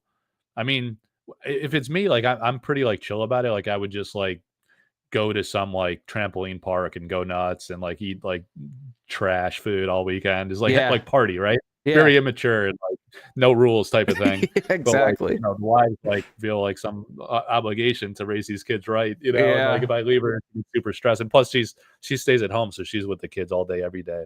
Yeah. So like losing a weekend is a big deal. So I don't know if you noticed, my wife's from Latvia, so her parents live overseas. And she took our oldest this year for 2.5 weeks overseas, and I was with the twins for 2.5 weeks, and I had them sleeping together because, you know, they were afraid. They were literally piling up their beds and jumping off the highest level furniture possible, and like they are very. It's like it's a rough age. It's rough, but 2.5 weeks is a long time. Jumping off the couch. Yeah. He broke a bone like in his elbow or something, like when he was around that age. Yeah, I told my boss that he was top roping it, and he had never heard that term. He kind of like giggled, and I was like, "Well, you don't know what that means?" And I was like, "It's a wrestling term, like coming from the top rope." And he was like dying, diving in. So now he calls him top rope. Like every time he sees me, he's like, "Hey, how's top rope doing?" I was like, "Oh, he's still wild as shit, man." He's climbing and jumping, but. My oldest is almost like old enough that she'll want to go to Gen Con maybe next year too, because she comes up when we play at the Feisty Goblin up here in New Kensington. I bring her with me, and she's interested in like Sorcery and some other TCGs, but she's not quite there yet from like a reading perspective. So, but I think next year she might be there. So like she'll play games like Splendor and some board games and such, and she's pretty good. So like I think it's only a matter of time till she'll be interested, which is kind of exciting. I'll be you know, at that point it'll be like, all right, now you know, now she's interested and it makes sense to go, you know. Yeah. I know. Like have you seen Pete He's such a chill. Like the Whack Pack on the Stern Show. There's a guy called Medicated Pete. Yeah. But when I think of like Pete Hansen, I think like medicated. Like I don't know what the character Medicated Pete looks like, but like Pete is just like the most chill guy I've ever seen in my life, and he's got like 11 kids or something obscene. So I always think like when I think of him, I think of like Medicated Pete, Yeah. like where he's just like, how is this guy like so chill? And like like the reason I thought about him is because he has like these young kids, and his daughter's like good at the game. At Yeah. least one of them. A couple, I think. Did he have two kids at Sorcery Con? One of them was definitely there, and his kid's like extremely cute. Like his daughter was like very personable and nice. I almost got like a little like emotional like talking to her, like thinking about my kids. Yeah. I was like, wow, this is like a sweet kid. It's a nice moment. Like Pete's bringing his kid and having a nice time, enjoying the Sorcery Con experience. Yeah. I think that's awesome. That, like, kids can come to it and like have a good time, and everyone's really cool and chill and nice to each other. Yeah, I thought so too. It was nice to see that there were kids interested in the game and such. That was a something that was a good surprise, I think, at Sorcery Con when I saw that. It was just it was good. And Ira and his son were at Courtesan last year, and his son's like a big takes no prisoners. Yeah. It's like Dan. I guess Dan's kid's like better than Dan. I mean, Frogman Dan. He's a wild man. I think he just plays. He's like the pure like for fun guy. Like the mascot of Sorcery, where like it's just for fun, right? Yeah. It doesn't have to be cutthroat competitive. You just show up and have a good time. So he shows up with his frog decks and stuff like that. Yeah, it's like me. I mean, sometimes I'll try, but I'm not like out for blood. Jack Ruby Courier, he's out for blood. If you're playing against Jack, you better watch out. Were you at the Baltimore one? Apparently, there was like a big stink. Like the thing is, like it's a weird thing because his gripe was, I mean, he was technically correct in the ruling.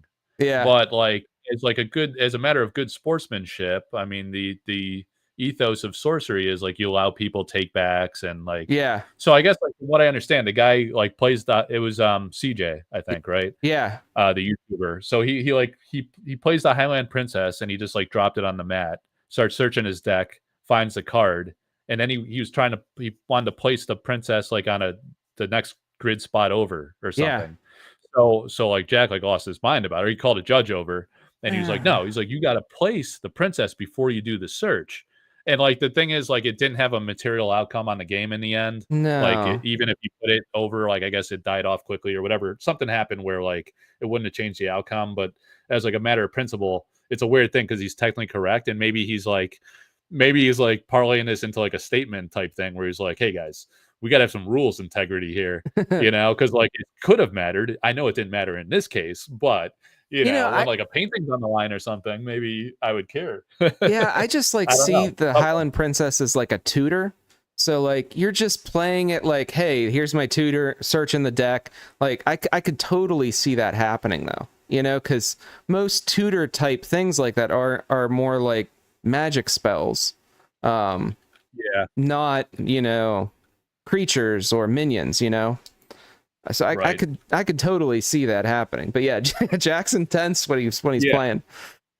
Yeah, and I didn't know that was like a clear rule. I thought it was like I mean, I don't know. Like, I guess like from my days playing Magic, I was playing like Demonic Tutor, which is a spell, right? You cast a spell, you search the deck. But here, like the grid placement's a thing. So like I wasn't sure if that was a real rule. Like what would the rule and what should the rule be? Yeah. Should you have to place it first and then search for the card? I mean, what's in your deck, so it's almost like shouldn't matter because you know where you're going to search for anyway. Yeah. So I don't know. It's kind of like a weird one where it's like a weird thing. Hopefully he just like chills out because I heard he was going to start raging. And like the other thing too is there's no interrupts on your opponent's turn. So the fact that there's no interrupts kind of means that like the turn is your own and there's nothing that like your opponent can really do that's going to impact anything on your turn. So like you should be able to think out loud on the board to a degree. And, I within reason. I mean, I kind of, I mean, Eric's on, and maybe that's why and maybe you can't answer this, Eric. Maybe that's why there's no like interaction on your opponent's turn, because you'd have more situations like this one occurring where, well, no, I would have countered it this way, or I would have done. Do you know what I mean? Like, if there's more option for interaction on your opponent's turn, then there's more risk at like a big issue happening with that. Yeah. Maybe not. I kind of like the no interaction on your opponent's turn. I'm kind of a fan. But I'm also not a very big competitive player by any means. I'm like a and like the new collection rules and stuff. Like when I was playing Magic back in the day, I don't recall like a sideboard being a thing at all. It wasn't, right? Like in the original version of Magic through revised era, let's say, or something like I played till like Ice Age or something when it came after revised, but there was no sideboard that I recall. We were just straight up playing with the deck we had. Yeah, I think that there was like a sideboard that you could like literally sideboard in between rounds in a 3-round match. But like not that you could like I wasn't search playing it. at tournaments. Like I say, I was a kid playing in the neighborhood. Friends. Yeah. But later on things came like spell books into Magic. So like I'm thinking of Chandra's spell book as like an example where you had a set amount of cards that you could conjure from the spell book that was outside of the game. So later on, the mechanic like did enter into Magic to some degree. But I mean, I kind of like that too, because like if you search your collection, it's like, am I really gonna bring my whole binder? Like, let me hang on a minute, everyone. But, it's like it's a sideboard collection, right? It's the distinction with the rules. Yeah, at first I didn't get that. I was like, wow, they just like went all in on Eric's Curiosa.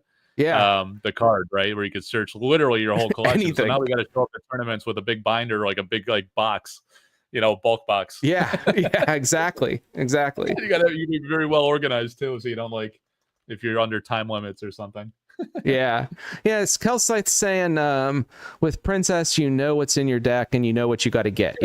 And then perfectly fine to play a Princess and then change the position after you grab the card. Nothing changes. No new knowledge is gained. I tend to agree with that. This guy Kelsite, I think I see him on my live sometimes too, but I'm always wondering who he is. Is he on the Discord or something else? I'm drawing a blank. Kelsite on your Discord. I know it to see it. Or maybe from Patreon or something. I get confused across the different Kelsite's got that amazing binder of cards organized by art type. If you've ever I saw him posting on that in main. The main Discord. That was interesting. I sometimes I go back and I look through it. It's really really neat to look at. Just how it's organized. Oh, Kazoo. That's right. Yeah, sorry, Kelsite. Okay, that's why I don't know him by that name. Yeah, man, it's weird to have a different YouTube name. Discord. Can't keep up. So Dragon Lord. I mean, I can't wait to rip it. It's hard to believe it's tomorrow's upon us. Dude, we're gonna see all the cards tomorrow. Because the Gen Con people are gonna start snapping away. It's gonna post them. I can't wait. But I kind of want to see it myself. Just like a lot of these people are like, I'm not going on social media for a week, until my Team Covenant box comes or whatever, or go to the store on Monday or whatever over the weekend. But it's hard, man. You don't want to be late either. I'll take it anywhere I could get it really at this point. I mean, you're gonna be sourcing some for some openings though, right? I think. I made a deal with my Patreon supporters. Like, hey, send me a box. I'll give you a playmat, or and I'll pay your shipping. Because I'm not gonna be able to, and no one's gonna be able to get anything in any significant quantity. So I'm gonna try to if I can find the time to schedule these recordings, I thought it'd be awesome to have like a marathon daily drop with a new box of Dragon Lord. Because I think the foils are gonna be shared on the socials, but I think there's gonna be some really rare foils, and maybe we won't see some over the weekend. I don't know. My plan. So Gyarados is asking if I'm opening all 3, and technically I'm actually getting 4 Gyarados because I forgot about the Ed Beard box. Assuming I'm getting it because I don't really know. I'm locked in kind of. So my plan is tomorrow I'll open 2 boxes. And I'll have a giveaway tomorrow. So tomorrow I'll be giving away a full non-foil set of Dragonlord, assuming I don't pull a Curio or something bizarre. Yeah. I'll give away a non-foil set. The second box that I'm opening, I sold the non-foil set to a person on my Discord. I opened it up to the Discord. I said, hey, give me a reasonable offer for a non-foil set that's like not high and not like 5 cents, and it's yours. So that way, if somebody missed and needs the cards and they missed the Team Covenant, that gets it to them. So I'm giving away both of those, and I'm just going to keep the foil in the openings. And then I will do another opening of my Team Covenant box when it arrives, and that one I'm keeping for my play set. So that's what I'm actually going to be using to play with. And then I have my Ed B. So I'll do a second video at that point, and then a third video will drop when I finally get the Ed signature ones, and I'll go through and show the Ed box and do the signature and the art card and the whole bit. So at the moment, I only have 3 videos of Dragonlord planned. That's it. Yeah, I mean that's going to be most YouTubers. So like I try to come up with a creative idea to open more than that's like I figured if I'm not going to be the first one to have an opportunity to open, I want to open a lot or something. Like I got to like offer something. Yeah. I try to do something different, differentiated, like all tubers. No, do, it's a good idea. I mean, at least because a lot of the boxes aren't going to be filmed, so there's not going to be a lot of box opening videos of Dragonlord. I mean, it's just true.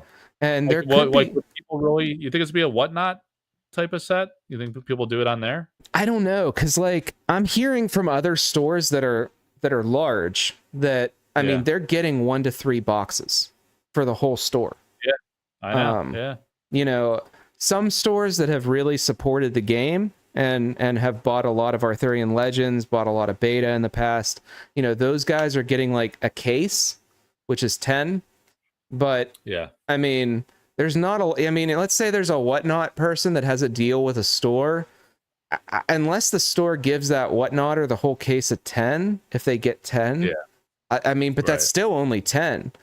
So it's like, it's such an interesting dynamic because like it is. I mean, I don't know. Maybe they'll just skip it and say they'd probably just stick to Alpha, right? Like why bother really with the Dragonlord? Yeah. Alpha's the set to break. You do everything. But I found like I was like, do I really want to? Because like I mean, people think breaking is just like it's just fun and games, right? But like it's time, man. It takes a lot of time and it's a lot of freaking logistics too. Yeah. And I mean, it's actually I thought the breaks like shipping those off were bad, and I don't keep any of the cards. I ship all of it, so I can use all these different boxes. Sometimes people want me to keep it, package it together, which is like cool and helpful. It buys me some time, but then I got like it piling up, and I got to find like a 500 count box or a 1,000 count box and a box that fits that box. So it becomes like a big logistical thing. And then when I did the play mats, man, I think I went half bald doing those. That's I was like, oh my god. It literally took me like a week of like spending 3 hours a night, like forming boxes, packing it, shipping it. It was insane. Yeah. So much work. Yeah, it is logistic. I mean, I treat it as these are now these people's cards. The folks that bought in. This is Ghost cards, and it's my responsibility to make sure that they get to Ghost correctly and quickly. And it's. To your point. I mean, there's a lot of work behind the scenes with it. Mystic Moose is on Whatnot. He breaks on Whatnot. So if you guys are out there, you do really? Whatnot. And he's saying he's going to sell and definitely not mass opening, but not to sell. So he's going to open it on Whatnot, but just for the video and not, doing an opening. Is this new? Like, when is he on Whatnot? I had no idea. Mystic Moose, what's your thing on Whatnot? Again, that's on the tip of my tongue. Same as like Kelsi's Discord. It's like it's all there. Dead King. Kelsi has a Discord? No, Kelsi's Discord. Oh, his name on Discord. Yeah. Everyone's got this double life. Everyone's living this double life, man. Yeah, Dead King saying they're gonna print more. Don't worry. I mean, this is again. It's been for years, Mr. Moose. It's hard to say. It's hard to say.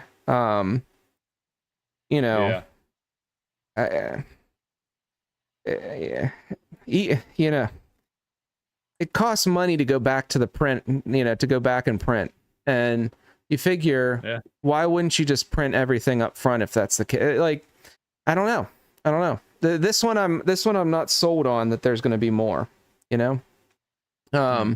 Gyarados, remember Zendikar first wave, the priceless treasures. Gyarados, I know I constantly want to do a Zendikar opening on channel so we can find a treasure. Wouldn't it be a good idea for Sorcery down the road? I mean, priceless treasures to me, Gyarados, are kind of similar to Curios. I don't know, similar. They'll probably buy singles. A good chunk of people have to, a little variance, Some people are out there buying this off eBay, Mike. Do you see their sales for $400 for Dragonlord? Yeah, and I heard there's like it wasn't like a one-off. There was like Ed, you know, like Ed Bear Jr. tracks everything, man. He like I talked to him so much. He's like, Mike, he called me like every day. Like he always like either text me or like we're talking on the phone for like 2 hours. My wife's gonna murder me. Yeah. And he's like, Mike, he's like, another one just sold for like 400. I thought this was like maybe people. And he tells me like what everyone's saying like on every social media platform because he's all over the place. He's like, we got these guys over here saying it's a scam or it's like a shill bid or they're just messing with the price. But there was another one my daughter told me today. She saw blah blah blah. It's not the case. I was like, yeah, man. I mean, it's piling up. It seems real. It's real. I mean, I've seen evidence. I've seen proof. It's real. There's no. I mean, maybe some of them are shell bids, but I don't know. I don't think people are messing. Like, what's the point? I mean, why? Like, why would you if you're not getting it in quantity? Nah. Like that's like people like some of my like toxic haters are like, oh, well, Mike has private bidders. He's just shill bidding. Like, is that the dumbest fucking thing like you've ever heard? Like, if I do it, like I work with artists and I get like a commission for like all the promotion and showcasing I do. So if the price is higher, I need to pay them more.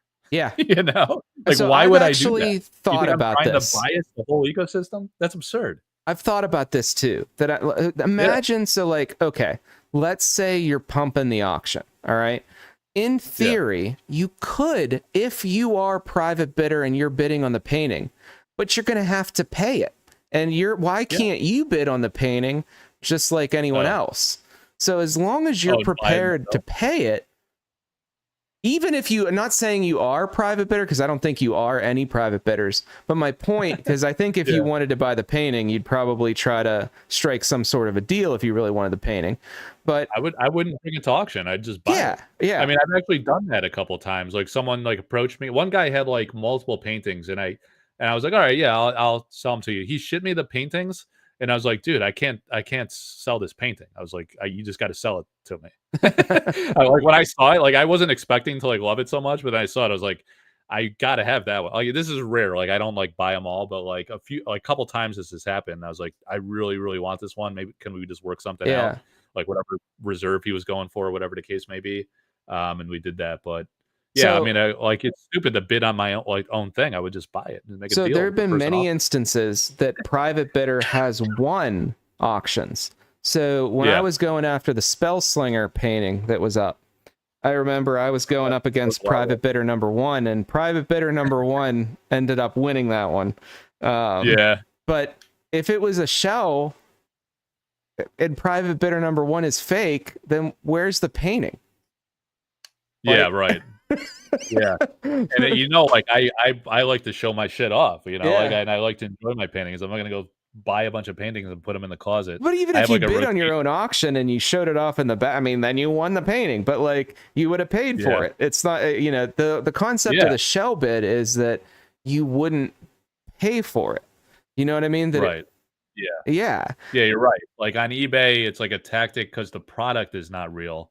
This like I'm providing a service for an artist or consignment for a collector, and like that person's got to get paid. Like if it's a big scam, they don't get paid. It's stupid. It just doesn't make any sense. Yeah, exactly. So, anyway, I have private validators now, or like because like people, I mean, I know it's like a controversial thing to some people, but for one, it's like standard practice, and secondly, it's like I respect that right to privacy. Some people like don't even want to be on social media at all, but they do it because they want to own nice things. Like they want a chance to buy paintings. So I'm not going to be like, oh, I'm sorry, like go make a fake account and bid, which sounds stupid and shady as hell.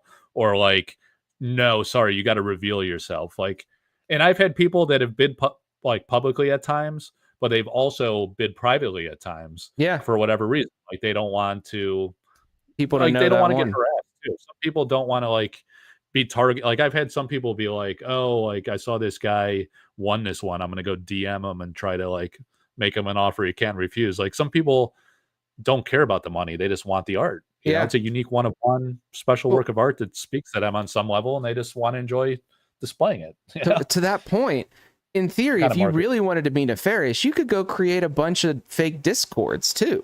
Like, why does it have to be Yeah. private bidder? Like, it's completely different from eBay. eBay, you can cancel the sale if you're selling to yourself, right? So it looks Yeah. like it's sold. Yeah. You cancel the sale. The other thing is you can end up selling it to a friend. You pay the eBay fee. You end up, there's lots of different scams you can do on eBay, but it's okay. Omega Zol, you know how everyone else, you know who thinks everyone else is cheating and shilling? People who think about cheating and shilling all the time. Yeah, you're right. You're right. One guy went so far as to say like, you should never allow a private bidder. That's shady. That private bidder should make a fake account and bid under that name. So like it's more credible Yeah. if someone just waltzes into the Discord that just joined Discord like 2 hours ago to be anonymous. I mean, that doesn't make any sense. Like it's just a stupid thing. Yeah. And like I've been like a part of this game since like day zero, you know, it'd be like well pre-alpha every single day of my life, like on my Facebook community group or my Discord or main Discord. I mean, it's not like I'm some random jerk off, and like I'm tight with all the artists and stuff too, so I'm not gonna like jerk people around. It's just hard to fake one of ones, right? If there were 10 of the same painting and you're bidding an auction to try to pump it so the other ones get sold at a certain level, but again, we're talking one-on-one situations. It doesn't make sense. It's the same as like somebody pumping Dragon Lord on eBay. They're not going to have 10 boxes in their office to sell, right? They're only going to have one box. That's it. Yeah, it is like, and that's another thing that people don't appreciate because a lot of people aren't involved in the art market. They think it's like the same as cards. Yeah. Cards get manipulated because there's many copies of the exact same card. Yeah. A piece of artwork is a one of one. Just because one piece of artwork sells for like 20 grand, the next one could sell for $2,000 or $500. I mean, every piece is different. It's different, like it's different complexity, different technical detail, different artists, like I don't want to say caliber of artists, but like profile, like more famous, more established, more popular for whatever reason. Could be a power card. I mean, there's a myriad of reasons like why some are more valuable than others, or it's alpha versus Arthurian Legends, like a set that doesn't do as well typically, unless it's like the Gilded Knights or maybe the Ring or some of these higher end paintings. Even it's the sad thing is, this is the shitty thing about TCGs. It could be like the most masterful, greatest painting in the world, and many artists have told me this. They're like, Mike, like it's kind of nice. Like I could have some like shitty painting that I'm not proud of or I don't like I very much, and it could be like a great power card, and I might sell it for a ton. But I could also like pour my heart and soul into a piece, and it could be like an absolute masterpiece.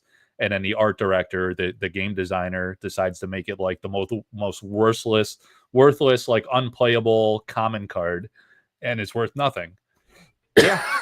So, I mean, the amount of effort and detail and care that goes into every piece is the same, but there's so many factors that influence it that's out of their control. That's just like that Marta Dosemary Night scene, you know, because it's not a card. I think I was able to get it for a lot lower at the auction just because I don't think there was not a lot of interest because it's not on a card, you know? Right. Yeah. And there's that's a typical thing. Like published works tend to be more expensive because it has that. I mean, there is some merit to that because there's a tighter nostalgia tie over time. People make memories playing the game. They want the original art of that card. But yeah, you can get a beautiful piece from like, you know what? It works the opposite way. Like when Severin, you know, arguably one of the most legendary artists in the game, came into Sorcery, she was like pissing away her work for nothing. It was shocking. And I was Yeah. like, why are you doing it? Like, I looked at her, I started asking her and I was like, is this what you typically sell your work for? It seems like very like polished, and like I see you going to shows constantly. You seem to be like a big artist in Europe. And she was like, oh yeah, I'm always at shows, and like, my highest painting last year sold for like, she said like some 5-figure amount, it was like a very substantial amount of money. And I was like, so why in the world would you sell this amazing sorcery painting way less than that? It actually works the opposite. Like, this is a strong card. Like, there's Yeah. like very passionate art fans within this game. And she was like, I had no idea. Like, I'd never done a TCG. So Who has the I don't know. Philosopher's Stone? Does Eric have that? Eric has it. Yeah. Okay. Yeah. Yep. Yeah, he's Yeah. always had that one. I That's a looked heck into of that one. right away. Yeah. We all did. Yeah.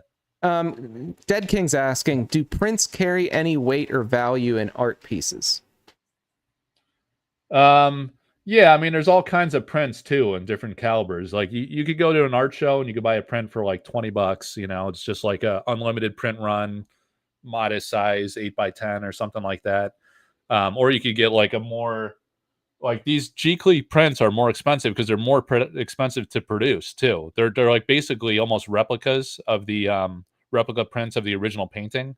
They have like a sheen to it, and it looks like the colors are very deep and vibrant, and they tend to be like more valuable and more expensive, and they're more expensive to make, so the artists sell them for more.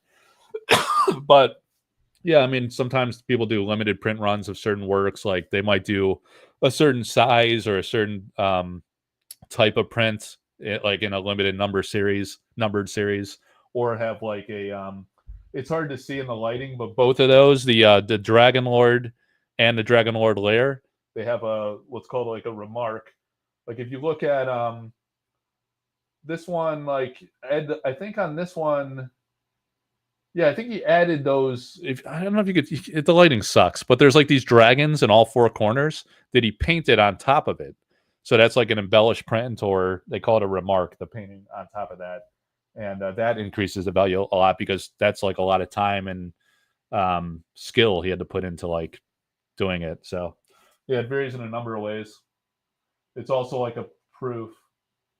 He's got a personal message on there. It says, thanks for all you do for hand-painted original artists. Yeah, it's cool. Yeah. So yeah, a lot of factors. What's your favorite Dragon Lord art so far? Oh man, I always love the Dragon Lord Lair. Yeah, like when you see that in person, it's just absolutely insane. But of the other, dude, that one's just like absolutely nuts when you look at that. Like, the details just out of this world. And I saw him paint it live on his Patreon, so that was kind of cool. Yeah, it's pretty. But neat. It's a hard call. I think like that one. What is it? Shit, I don't know if I can even. The one that's like on the box cover is pretty intricate and interesting. I kind of like the one where the guy's like, it's got like the reddish, almost like lightning style background. Yeah. It's like a little different. It kind of pops. I think that's going to look insane in a foil. Yeah, Mystic Moose is saying Earth Dragon. I did like that Earth Dragon art. For me, it's Kairos, the Archivist. Yeah, when he came on my show, he said like he really wasn't expecting that to resonate as strongly with fans. And he was really like surprised by such a strong reaction to it.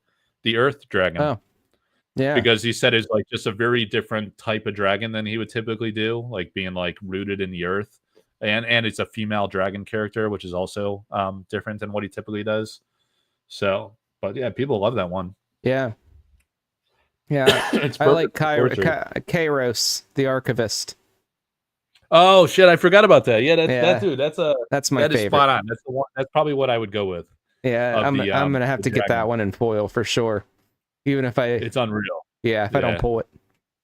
Yeah, yeah. I hope we get some crazy pulls. I'm looking forward to seeing yours. I'll see everybody else's, and then I'll be recording my own and releasing it when Ed gives me the green light to do so. Yeah, and then like my opening.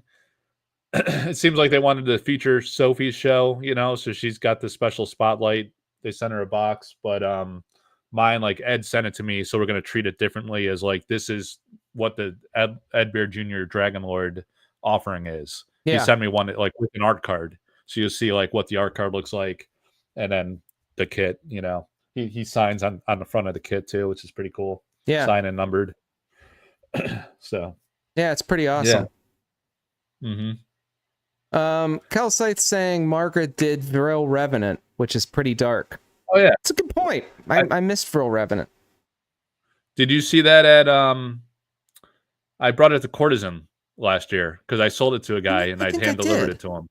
Because I remember I saw it somewhere, and now it's coming back to me. A Courtesan. Yeah, the guy's like, I gotta have Vril. He'll love that one. I was like, really? It's interesting. Of like all the artworks in Alpha, some people love Margaret. You and him. I actually asked her if she still had it available. Oh, really? I know the guy that owns Observatory. I've sold some stuff for him. Really? So that might come eventually.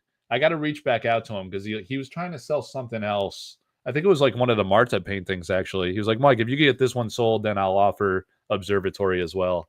And I was like, all right, well, let's see. So wait, this was a while back, and like when we were in the lull period, I was like, maybe we should wait a bit until, collectors are pissed right now.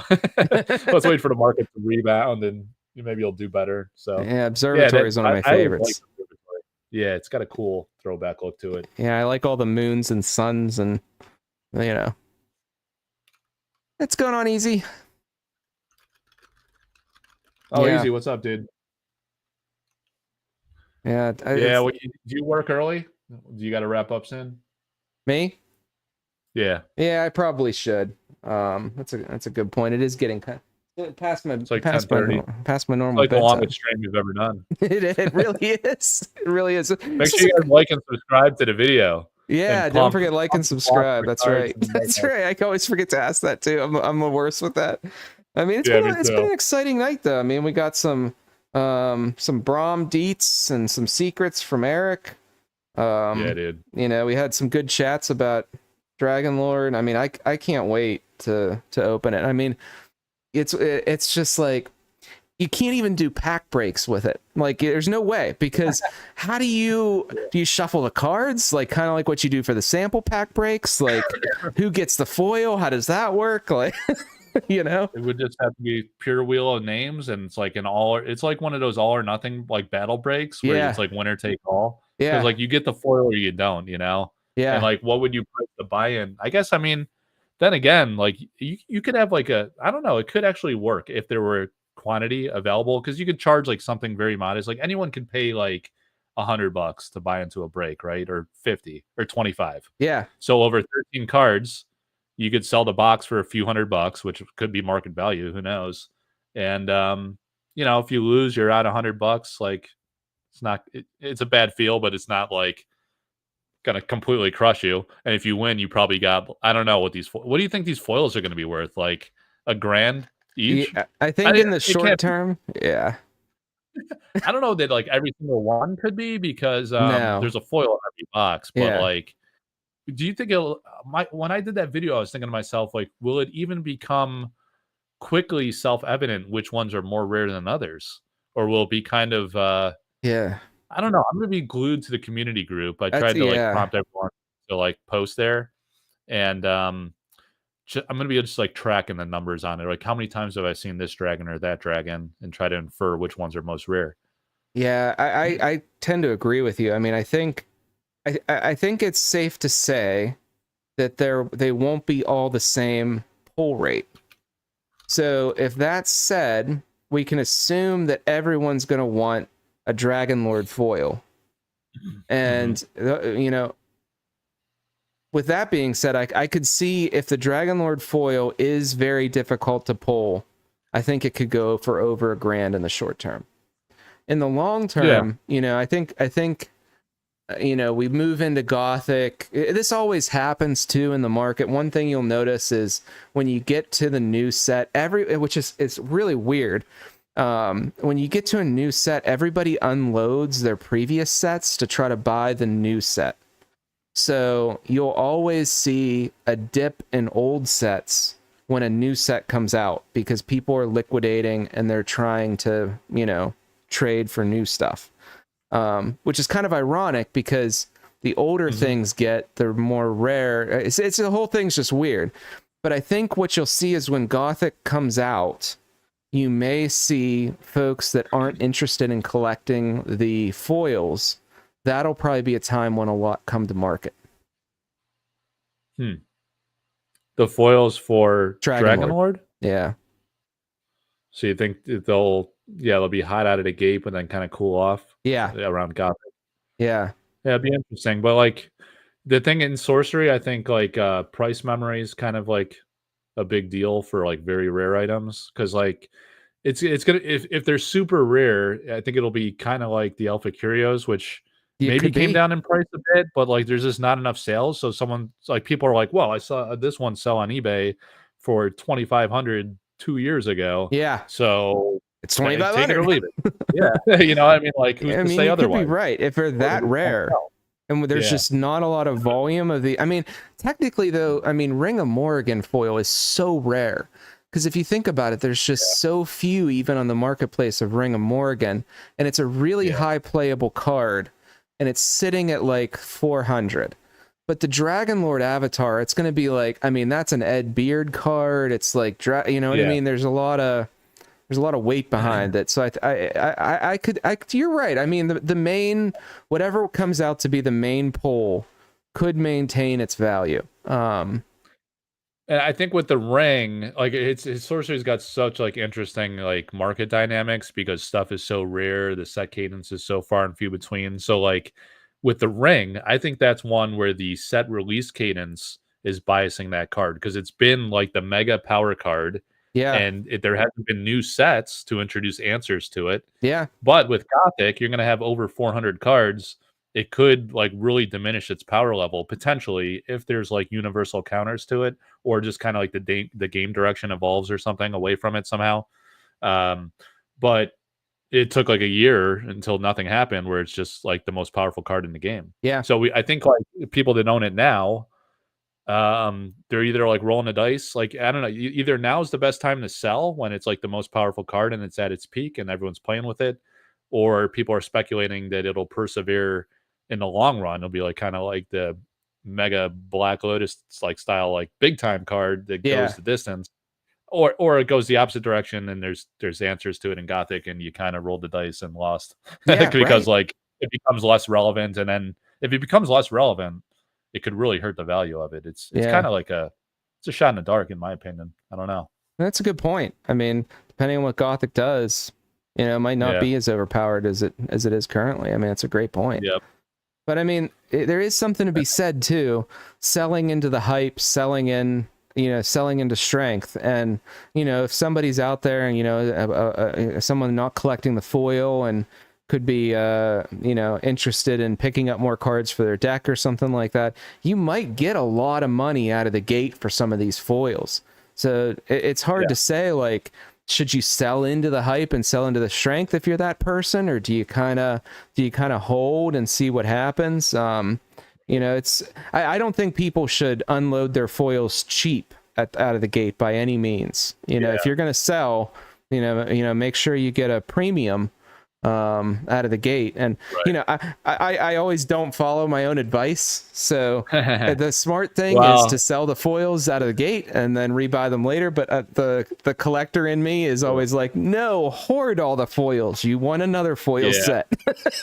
Right, just gonna be an exception. Or like, maybe I'll chip away at it and own them all eventually. It's a tough one, man. I don't know, but like, and it's such a unique thing, because like some people are pretty confident the print runs low and it won't be reprinted. Other people are like, you know, this is what EC does. They'll reprint it 5 times. Doesn't matter. Like, it's a bunch of like release date hype, and of course they're gonna reprint it. You know, like, I don't know. It's kind of like a weird thing, because like we've lived this before with Team Covenant, where they ran out. We've lived it. For a lot of people assumed beta was done for good, and Team Covenant said like, we are not getting any more. But then they did get more, a lot more, and they had it like you could buy it every month. But I don't think they lied to people. I think they genuinely didn't know, like, just expect to get more. You know, or they just didn't know, because like, I mean, like, Eric Sirius doesn't communicate anything. Like, it's like, not just, that's just a fact. I'm not being an asshole. Like, they don't tell you anything. It's always a shot in the dark. They don't tell anybody anything. Yeah. Uh, I mean, I look back to that and it at that time, and it really was the Team Covenant announcement that said we aren't getting any more. This is it. I mean, that's Yeah. kind of what made everybody feel it's out. But in reality, Eric's Curious and never came out and said that's it. Beta's out of stock or anything like that. So I mean, right. you know, we just all inferred it because there was nothing else said. You know? Yeah.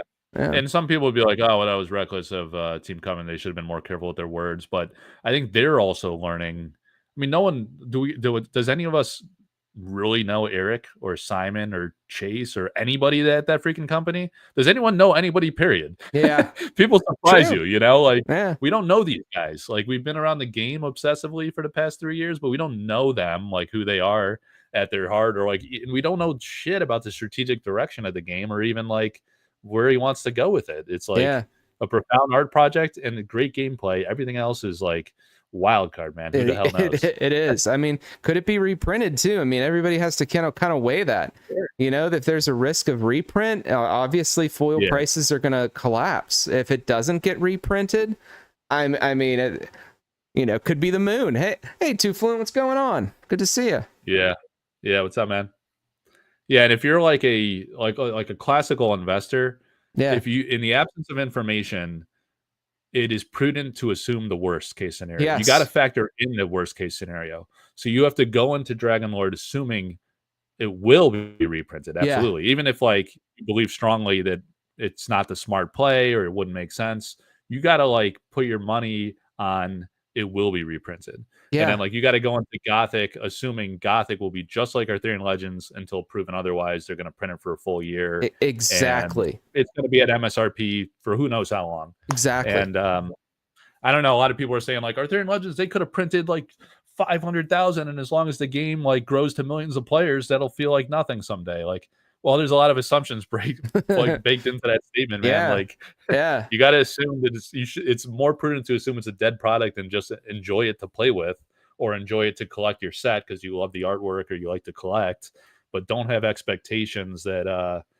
you know he wants everything to be super valuable. Oh, Ivan just got out of Yeah. Eric's DMs and he's back with us now. I was Speak of talking the about you devil. earlier, What's Ivan. going on, Ivan?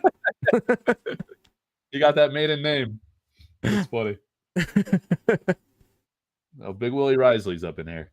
Yeah, we got all the regulars, and Mike Pelly's showing up for the recap. Hey, In Mike. 2 minutes, he's gonna be like, "Hey, what did I miss?" Yeah. That's the old meme. If it was an hour earlier, Ivan, I'd say come on too. I think we're winding down, Ivan. It's Yeah. Dude, I don't sleep enough. Like I don't know if you can tell, my one eye's like been all Switching. jacked up and red. It's been like red like all week. I was like asking the wife, I was like, It's all the what do you think playmat is going dust. on here? She's like, go to a freaking doctor. And I was like, nah, I don't got time for that. Yeah, Too Fluent saying let the Wizards Den of the world crunch the numbers with the data. Yeah, I mean it'll be There's interesting no to see data. some of Haynes' videos. Yeah. There's no data. Like he's speculating, or his data like has assumptions built in. Yeah, and lots of assumptions. assumptions are only as good as whether they're true or not. We never know. Ah, there we go, Pelly. You guys missed Eric. Eric came in and dropped some tea. Yeah, Spilled the tea. Drop the tea. Yeah, I that was don't know cool. the lingo, guys. He was on the main account. I don't know that I've ever seen him in the comments before, but like that main account might have been in some stuff before. I always assume it's Chase or Simon, like before Chase came along. I think I've always assumed Simon. sure. Yeah. Yeah, maybe it's actually Eric sometimes. I Yeah. don't know. Is Eric at Gen Con? I guess we should have asked him when he No, was here. he didn't go. He didn't go? No, Yeah. he couldn't make it. But he said Nick Reynolds went. Yeah, that's what he was saying. Okay, like, dude, a lot of people don't know Nick Reynolds exists. They're like, who's that? Yeah. Because like he's like a behind the scenes guy. It's just like fell off the face of the earth after like doing an interview 2 years ago. Yeah. But like he came up with the grid based design, man. The guy's a brilliant game designer. Yeah. So it's great to see he's still involved and in the mix of Sorcery because I think he adds a lot of Yeah, it'll value. be interesting to see too with Gen Con. Too Fluent, he didn't actually jump in the video. He was just in the chat. I probably should have clarified that a little bit better. Just Eric jumped in. We were talking all kinds of crazy Curio gossip over here, and he jumped in and answered the question. So Ivan's losing his mind. Ivan's losing his mind. He's like, He's wait a minute, he thinking didn't about it. answer me. Doesn't respond to my DMs. Oh man. Blowing him up with the Dragon Lord. Like, what's going on? Yeah. Yeah. But, all right, man. Well, Yeah, I good appreciate stuff. you like inviting me to come on. It's always Yeah, fun. it was fun. We should do this more often. Yeah. It's good. Yeah, always like spending time with you, Mike, and hanging out and chatting likewise, dude. and gossiping. So Yeah. All right, man. yeah, thanks for coming on. Have a Thanks.